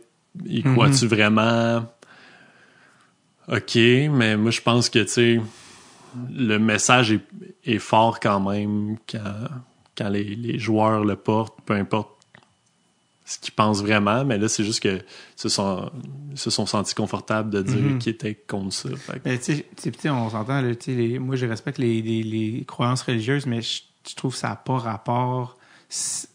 Non, que ça rentre dans de la discrimination. Tu sais, ça n'a pas rapport... Non, ça, c'est parce que ma religion... Tu sais, imagine quelqu'un dirait, non, c'est parce que ma religion, c'est ça, on respecte pas les Noirs. Non, mais c'est dans ma religion, je peux pas... c'est pas moi. C'est comme, mais là... Ça a été souvent amené comme réflexion. Là, le chandail pour le mois de l'histoire des Noirs, si un joueur dit qu'il le porte pas, je suis pas sûr que la Ligue sort le lendemain en disant on continue d'encourager. Exact. Puis Brian Burke avait mis ses balles sur la table là, en disant, parce qu'il était comme, tu sais, je suis un gros Irish Catholic, genre comme croyant, pratiquant. Non, genre, non, là, ça n'a pas rapport. Puis c'est pour ça que je suis comme moi, mais là, tu sais, les gens, tu sais, d'utiliser la religion comme bouclier, comme à la limite, c'est lâche, là, tu sais. Ouais, c'est ça. Puis, tu sais, là, je veux pas supposer des pratiques religieuses des joueurs stars, là, mais comme, tu sais, vont-tu à la messe à chaque dimanche? Sont-tu tant que ça dans la religion pour dire ça? Puis, tu sais, on se promenait à Nashville, puis on a comme été surpris de voir à quel point il y avait beaucoup d'églises, puis des religions catholiques, mais comme... différentes écoute, je suis pas un spécialiste des religions là, mais tu sais il y a différentes sphères du catholicisme là, genre protestant, blablabla, puis tu sais il y en avait qui avaient des drapeaux de la Pride sur la devanture de leur église, fait que eux je pense que c'était baptiste là, si je me trompe pas, ou je sais pas là, ouais, mais il y en a une couple pour vrai qui sont open, qui sont comme God loves you anyway là, tu sais c'est comme puis tu sais c'est ça. Je pense, parce que j'ai pas lu la Bible, mais je pense que le message, c'est comme... C'est des métaphores, arrêtez de prendre ça. T'aimes ton prochain, puis genre, tu le traites comme tu voudrais être traité. Mais faut croire. Ça serait malade d'apprendre que, tu sais, genre, les gars, c'est comme, non, ça va contre mes valeurs, puis c'est comme, trompe leur femme à côté. Ce qui serait quand même pas surprenant, mais en tout cas, ça, c'est un autre dossier. Ouais. Brian Burke il est venu au podcast, Brian Burke, il y a une couple d'années. Ouais. Puis il sortait un livre, puis on l'avait reçu... après 40 minutes, puis on a parlé de plein d'affaires, dont son fils, évidemment, c'est un peu fucked up, parce que son fils a fait un coming out, puis il est mort d'un accident d'auto. C'est un peu over-dramatique à la seconde, de comment bref, puis lui, il a décidé de faire If You Can Play pour encourager les gens de la communauté, que si tu peux jouer, t'sais. Et je parlais à Brian Burke, puis on parlait de... Parce que lui, il dit être en communication avec des joueurs dans la Ligue qui sont gays, si je comprends bien. Ou en tout cas, je veux pas non plus, juste parce que ça fait une couple d'années, mais en tout cas, avec des gens dans la communauté qui sont dans le hockey en général. Puis il disait, parce que j'ai reçu, moi, Andrea Barone au podcast il y a très, très, très longtemps, genre dans la première ou deuxième saison, qui est un gars de Montréal, qui est la première personne ouvertement gay dans le hockey, puis lui, c'était un arbitre dans la East Coast à l'époque. Wow, OK. Là, il est peut-être il a été dans AHL un peu après, dans la Ligue américaine. Je sais pas, il en est où aujourd'hui. Puis... à l'époque, je pense que c'était 2016, peut-être que j'ai reçu Andrea Barone, 2016 ou 2017, mais je pense 16, j'avais dit combien de temps encore tu penses ça va prendre avant qu'on ait un joueur ouvertement gay dans la ligue. Puis il était vraiment dans 2-3 ans. 3 ans. Puis là, on était rendu 2019, ça nous amènera à 2019-2020, justement, zéro coming out. Puis là, bon, Luke Pro Cup 2021, qui est encore une fois pas encore dans la ligue, mais bon, qui est un début. Puis quand j'ai reçu Brian Burke, j'ai dit, bon, j'ai reçu Andra Barone, que Brian le connaissait. Puis j'ai dit, là, on est X années plus tard, toujours rien. C'était avant Luke Pro Cup, d'ailleurs, que j'ai reçu Brian Burke, si je me trompe pas. Puis j'ai dit, pourquoi? C'est quoi la raison? Puis lui, de ce qu'il semble me dire de sa communication avec les personnes impliquées, c'est les gens disent que c'est pas les coéquipiers, c'est pas c'est vraiment le fait qu'ils ont un membre de leur famille proche ou un mononcle ou un saint qu'ils se sentiraient pas à l'aise. C'est un mononcle vraiment vraiment conservateur. Fait que j'étais OK. Puis il dit, mais tu sais, là, rendu à la génération d'aujourd'hui, les joueurs, on est rendu ailleurs, blablabla. Puis là, avec ce qui arrive cette année, je suis comme ouais. Ben, moi, pas sûr. C'est ça. Puis là, ton 2-3 ans de 2016, je pense que dans la dernière année, tu viens de rajouter 3-4 ans. Ouais. Mettons un joueur qui se disait, tu sais, j'y pense. Il y a Pro Cup, tu commences à y penser, tout. Là, il arrive l'histoire des chandails, t'es comme, pourquoi tu t'exposerais être une cible à tout ça? Surtout si c'est un joueur actif. Exact. Je pense que ceux qui étaient dans le placard sont encore rentrés encore plus profondément dans le placard parce que moi, honnêtement, dans ce contexte-là, mettons que j'ai pas sorti mon texte l'été passé, je le sors pas là. Je sors pas mon texte cette année. Comme plus le goût, là? Non. Honnêtement, tu sais à quoi... C'est fragile, ouais. Ouais, c'est ça. C'est bien fragile. On avance, on recule. Puis tu sais, on dirait que dans la société en général, bon, c'est peut-être un peu moins vrai, mais tu sais, j'avais l'impression qu'on faisait des pas en avant. Puis que... Mais là, dans la société, puis dans le sport, on semble reculer un peu là-dessus. Puis c'est un peu inquiétant, un peu décourageant. Là, tu sais, t'es comme... Pourquoi là, tu sais, non, mais... Moi, c'est comme vivre et laisser vivre. Là. Ça change quoi dans ta vie que comme quelqu'un soit gay ou pas? Ou, c'est ce que Pierre-Luc Trudeau disait quand il a passé la loi qui a décriminalisé l'homosexualité. Ce qui se passe... Dans la chambre à coucher, il ne regarde pas. Quand tu y penses, il était quand même avant-gardiste, le bon pet, de ce côté-là. T'as-tu déjà écouté... c'est un de mes numéros préférés d'Yvon Deschamps. C'est un numéro qui s'appelle Les Tapettes. C'est un numéro sur l'homosexualité. Oui, je pense que... Il commence en disant « Les tapettes! Y a-tu des tapettes dans la salle? Y en a-tu à soir? Et maman! » Ça commence de même. Puis c'est malade, en fait, parce que c'est un de mes numéros préférés, parce que tu sais, le monde dit beaucoup « on peut plus dire ce qu'on disait, ça a changé. » C'était habilement fait. Ouais, puis c'est un numéro que j'ai été voir, parce que j'étais comme « parce qu'il mettons, il est en audio sur YouTube. » Je suis comme « mais c'est quelle année, ce numéro-là? » tu sais. Puis je pense que, de ce que je suis allé voir, je pense que c'est 88. Parce que je pense que c'est fin 80. De ce que j'ai cru comprendre sur l'album que c'est paru. Puis, mais c'était avant que moi je naisse, je pense. Puis j'étais comme, wow, tu sais, c'est un numéro qui a comme plus que une trentaine d'années. Puis plus tard, en tout cas, le numéro, il évolue, il parle de l'homosexualité. Puis le numéro shift à un moment donné sur le fait que son gars... son gars, il dit, on a un prof qui est homosexuel au cégep. Il est comme, pardon! Il était comme, il va nous le violer! Puis là, sa femme, c'est la voix de la raison dans les cinémas. Sa femme a dit, non, c'est quoi le rapport, là, tu sais? Puis elle a dit, en passant, ta fille a des profs hommes, puis sa chance de se faire violer était exponentiellement élevée.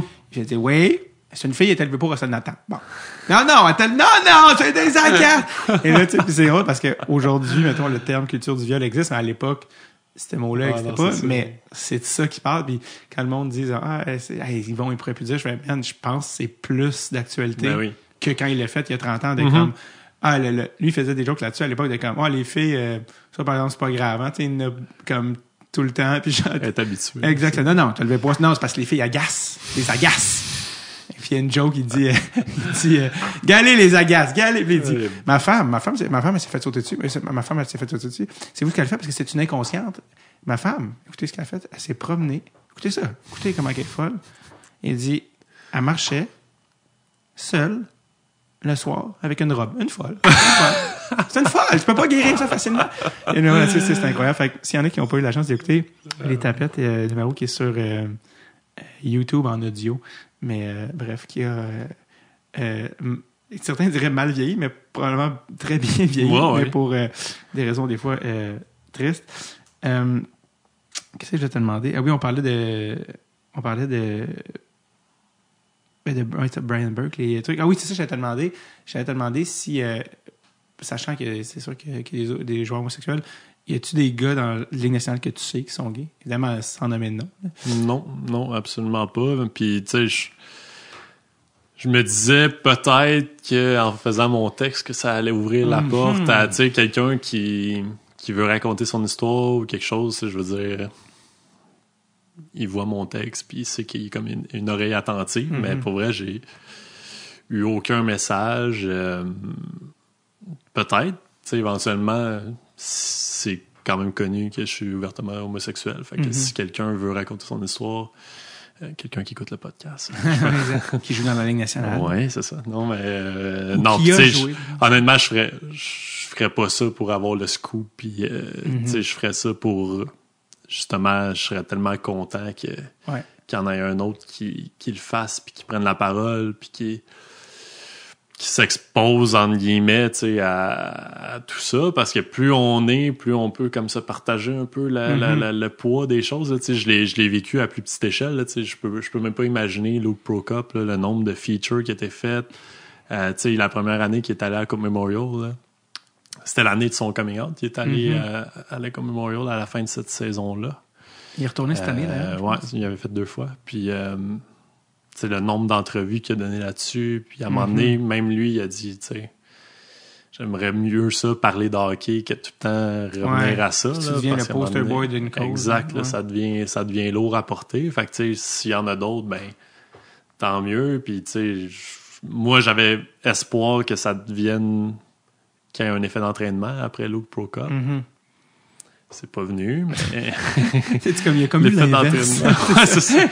L'effet d'entraînement, mais tu sais, il y a eu moi, puis il y a eu un descripteur de la Ligue américaine qui l'a fait, puis qui a dit que c'était en grosse partie lié à l'histoire de Luke Prokop. Fait que...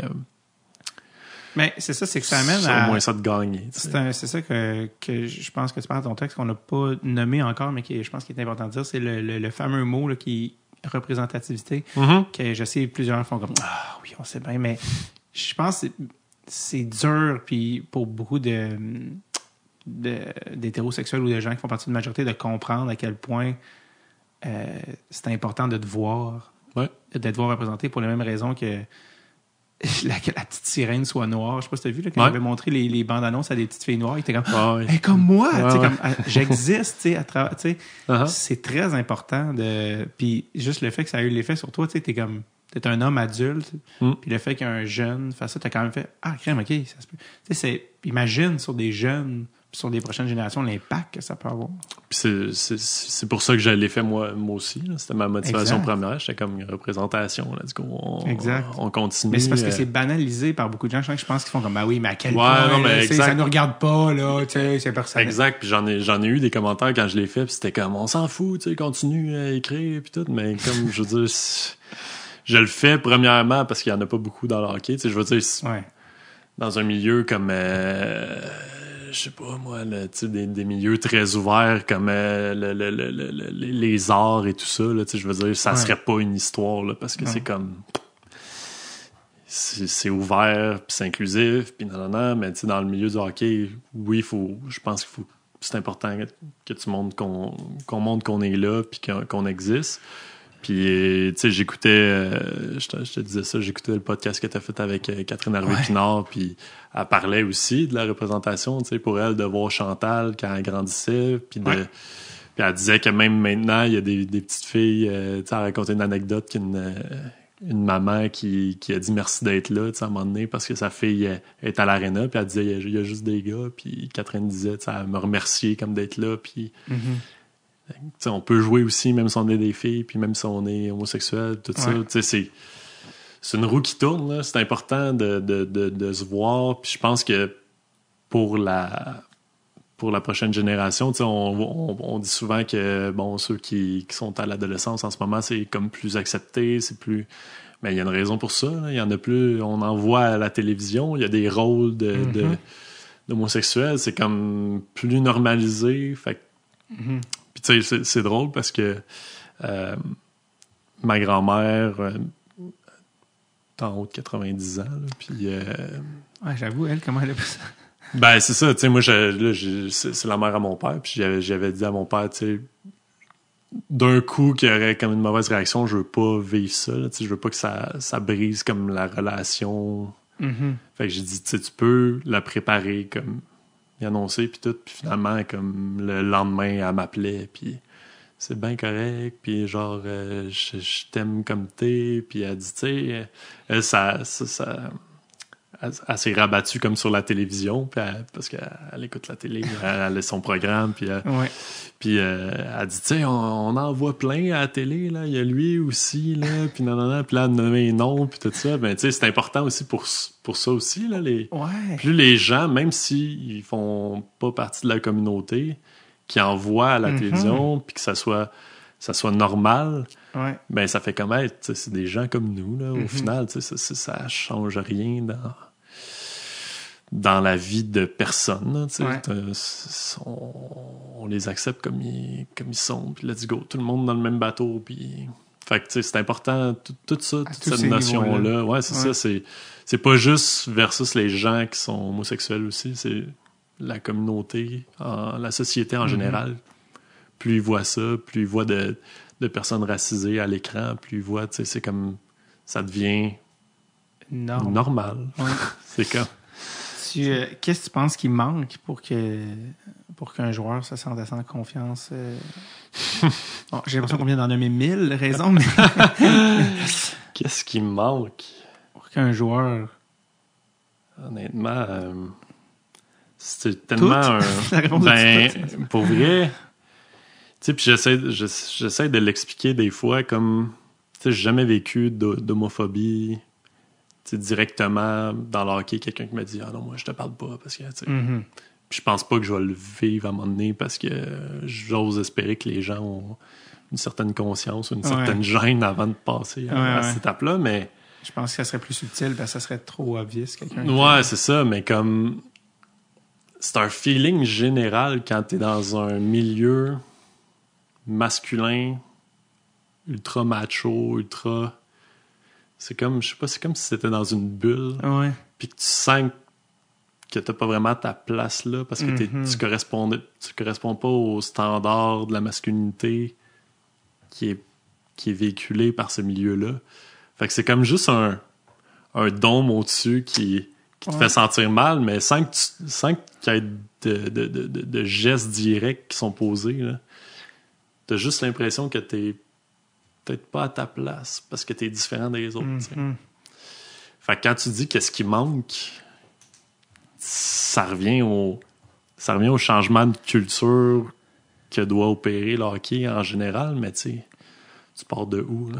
On parle pas d'un petit bateau là, à tourner. Là, ouais. Non, c'est ça. Puis je regardais, je pense, j'ai vu un article pendant la saison que dans le hockey mineur, encore en Ontario, cette année, il y avait comme eu 600 incidents de slurs, là, des insultes liées à l'orientation sexuelle. C'était comme, sur 600, il y en avait 75-80% que c'était lié à l'orientation sexuelle. Fait que, le langage qu'on parlait tantôt, c'était comme, OK, ces kids-là, ils ont comme 12, 13, 14 ans, sont nés en 2010. Ouais, c'est ça.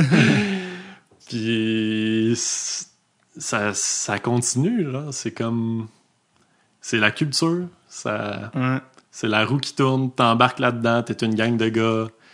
Puis, tu sais, on sait ce que ça fait ensemble, une gang de gars. Là. Le QI, je pense, descend de quelques échelons. Puis, c'est comme celui qui va être le plus drôle, le plus... ouais, c'est ça, le plus fort, le plus macho, qui va mener le groupe, tu sais. Fait que...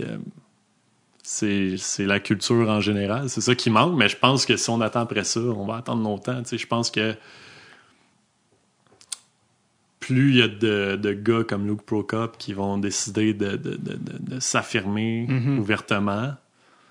Comme lui, dans ses équipes, il dit les gars, pour vrai, ils sont devenus full réceptifs à ça, puis ils ont participé au Pride Night, puis là, ils comprenaient, comme il leur a expliqué comme l'importance que ça avait, puis là, les gars, ils étaient vraiment impliqués, ils ont embarqué dans le bateau.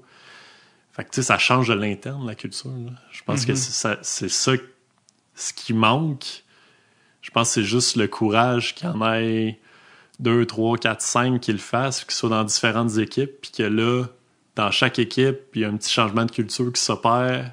Puis après ça, ces gars-là changent d'équipe, puis sont comme plus ouverts, ils ont plus un mindset d'ouverture, tu sais. Parce que si on attend que la culture change avant de le faire le coming out ou de s'affirmer, ça va être long, là. Faut changer la culture par de l'intérieur, puis... Un petit pas à la fois.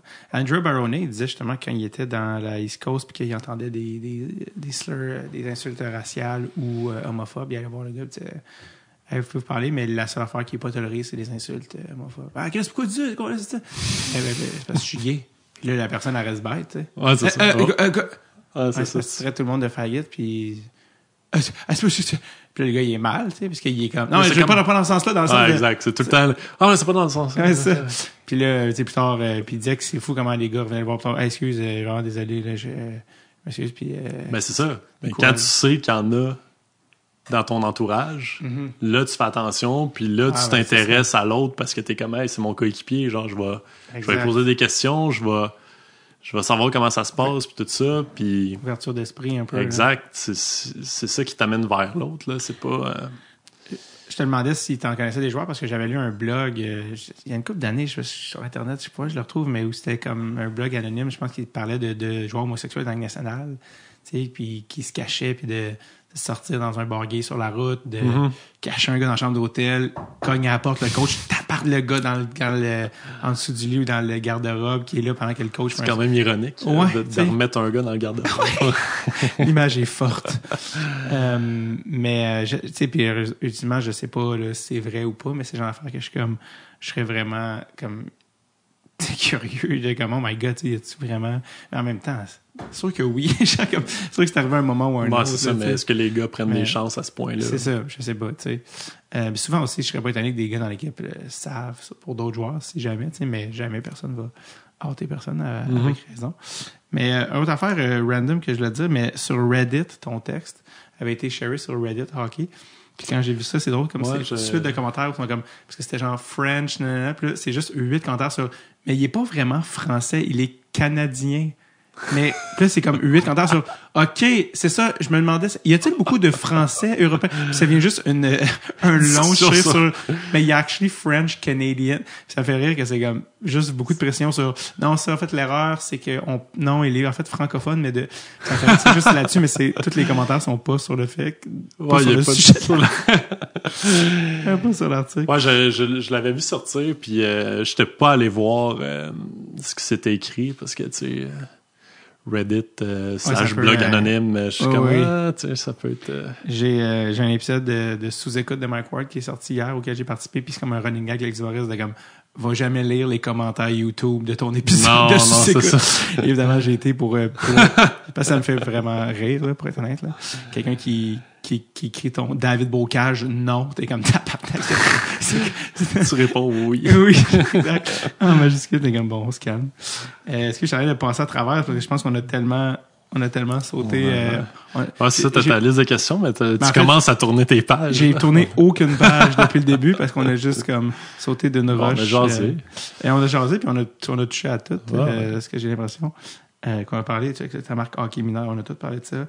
Ben en fait, c'est ça, I guess que je terminerai en te demandant la même question que j'ai demandé à Andrew Barone, qui était quelle année, parce que c'est un pool, tout est remis à Bet99. OK. À quelle année?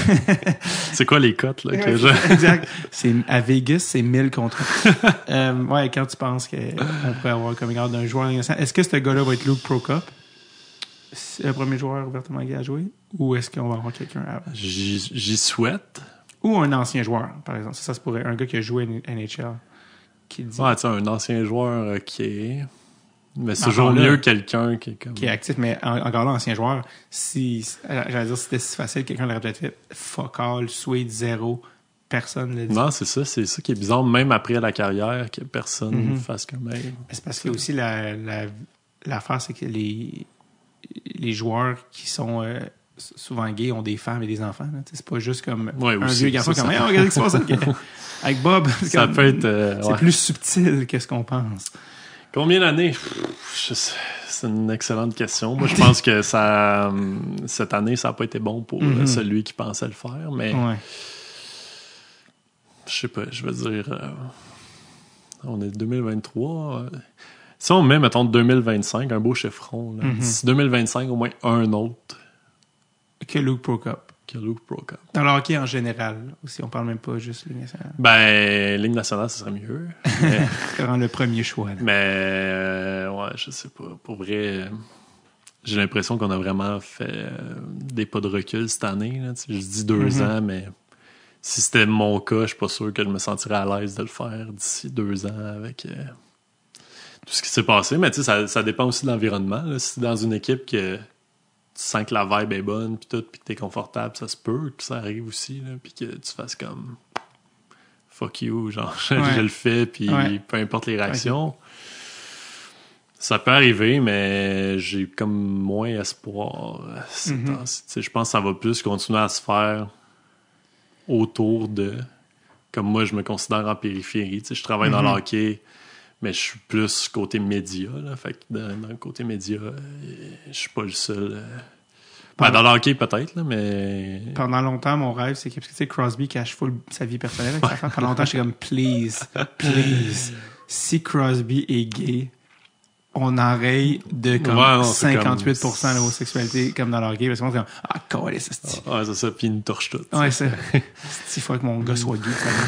C'est comme ça serait un... ça serait un game changer. Ça serait un game changer qui a un gros nom. Star, ouais. Le face.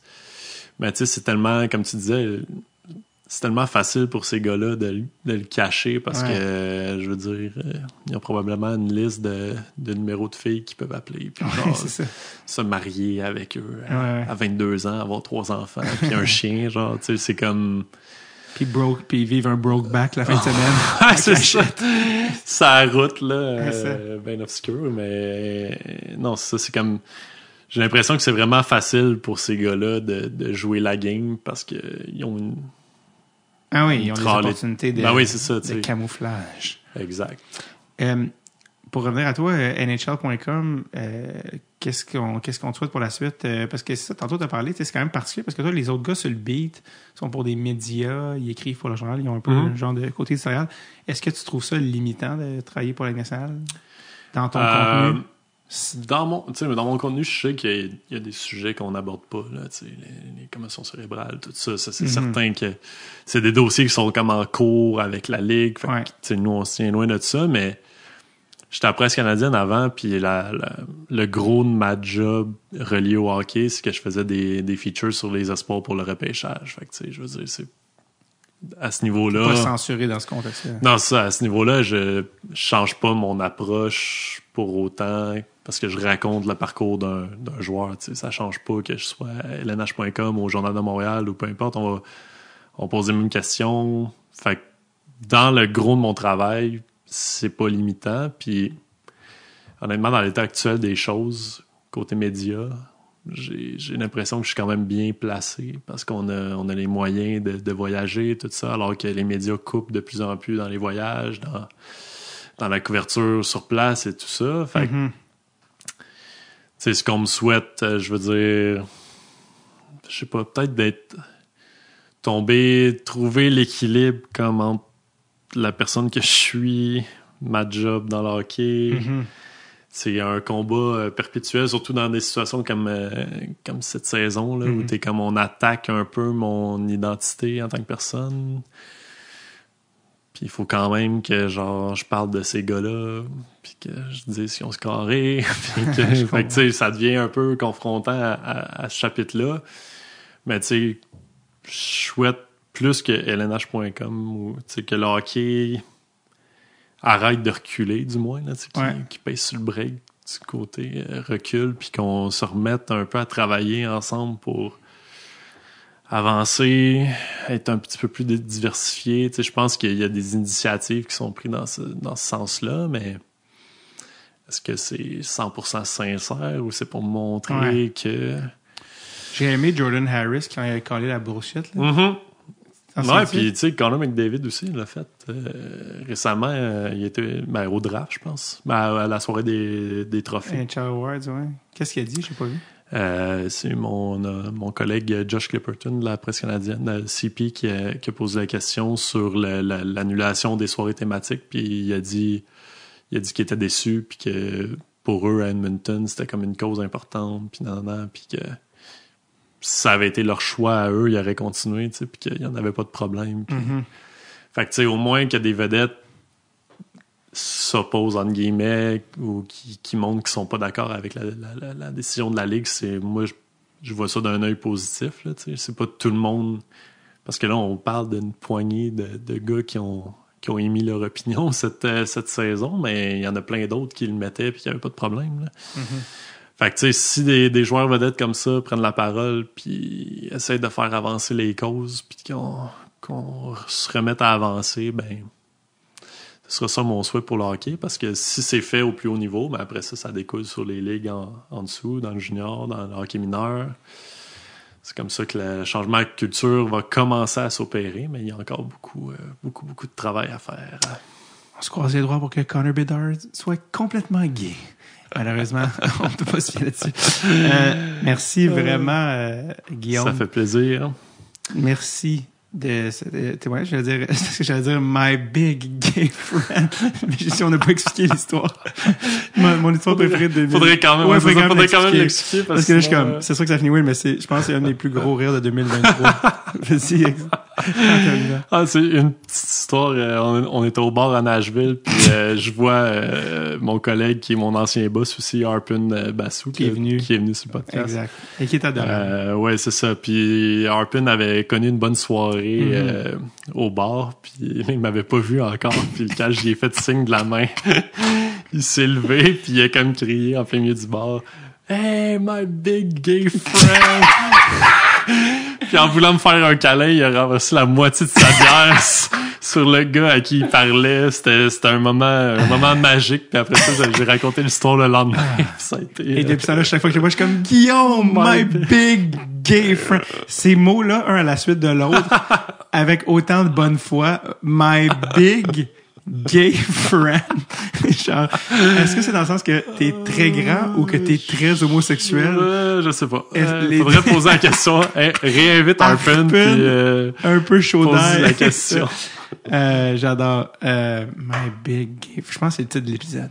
Ah oui, ça serait bon. Merci, Guillaume. Merci à toi.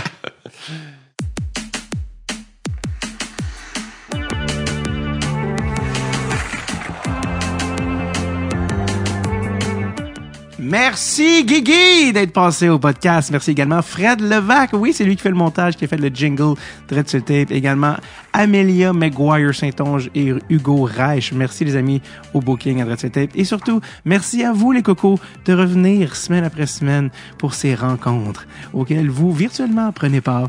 Et si vous voulez qu'on se voit en personne, 15 février 2024, House Gang Plaza, la 200e de Dread sur le tape. J'en parle, le poil me dresse en arrière de la nuque, ça va être électrique. Facebook, Instagram, point de vente. Allez voir ça. Vous avez Internet, vous êtes assez grand, vous allez vous débrouiller. Vous allez trouver. They will find a way! Okay. See you next week. Okay, bye-bye now.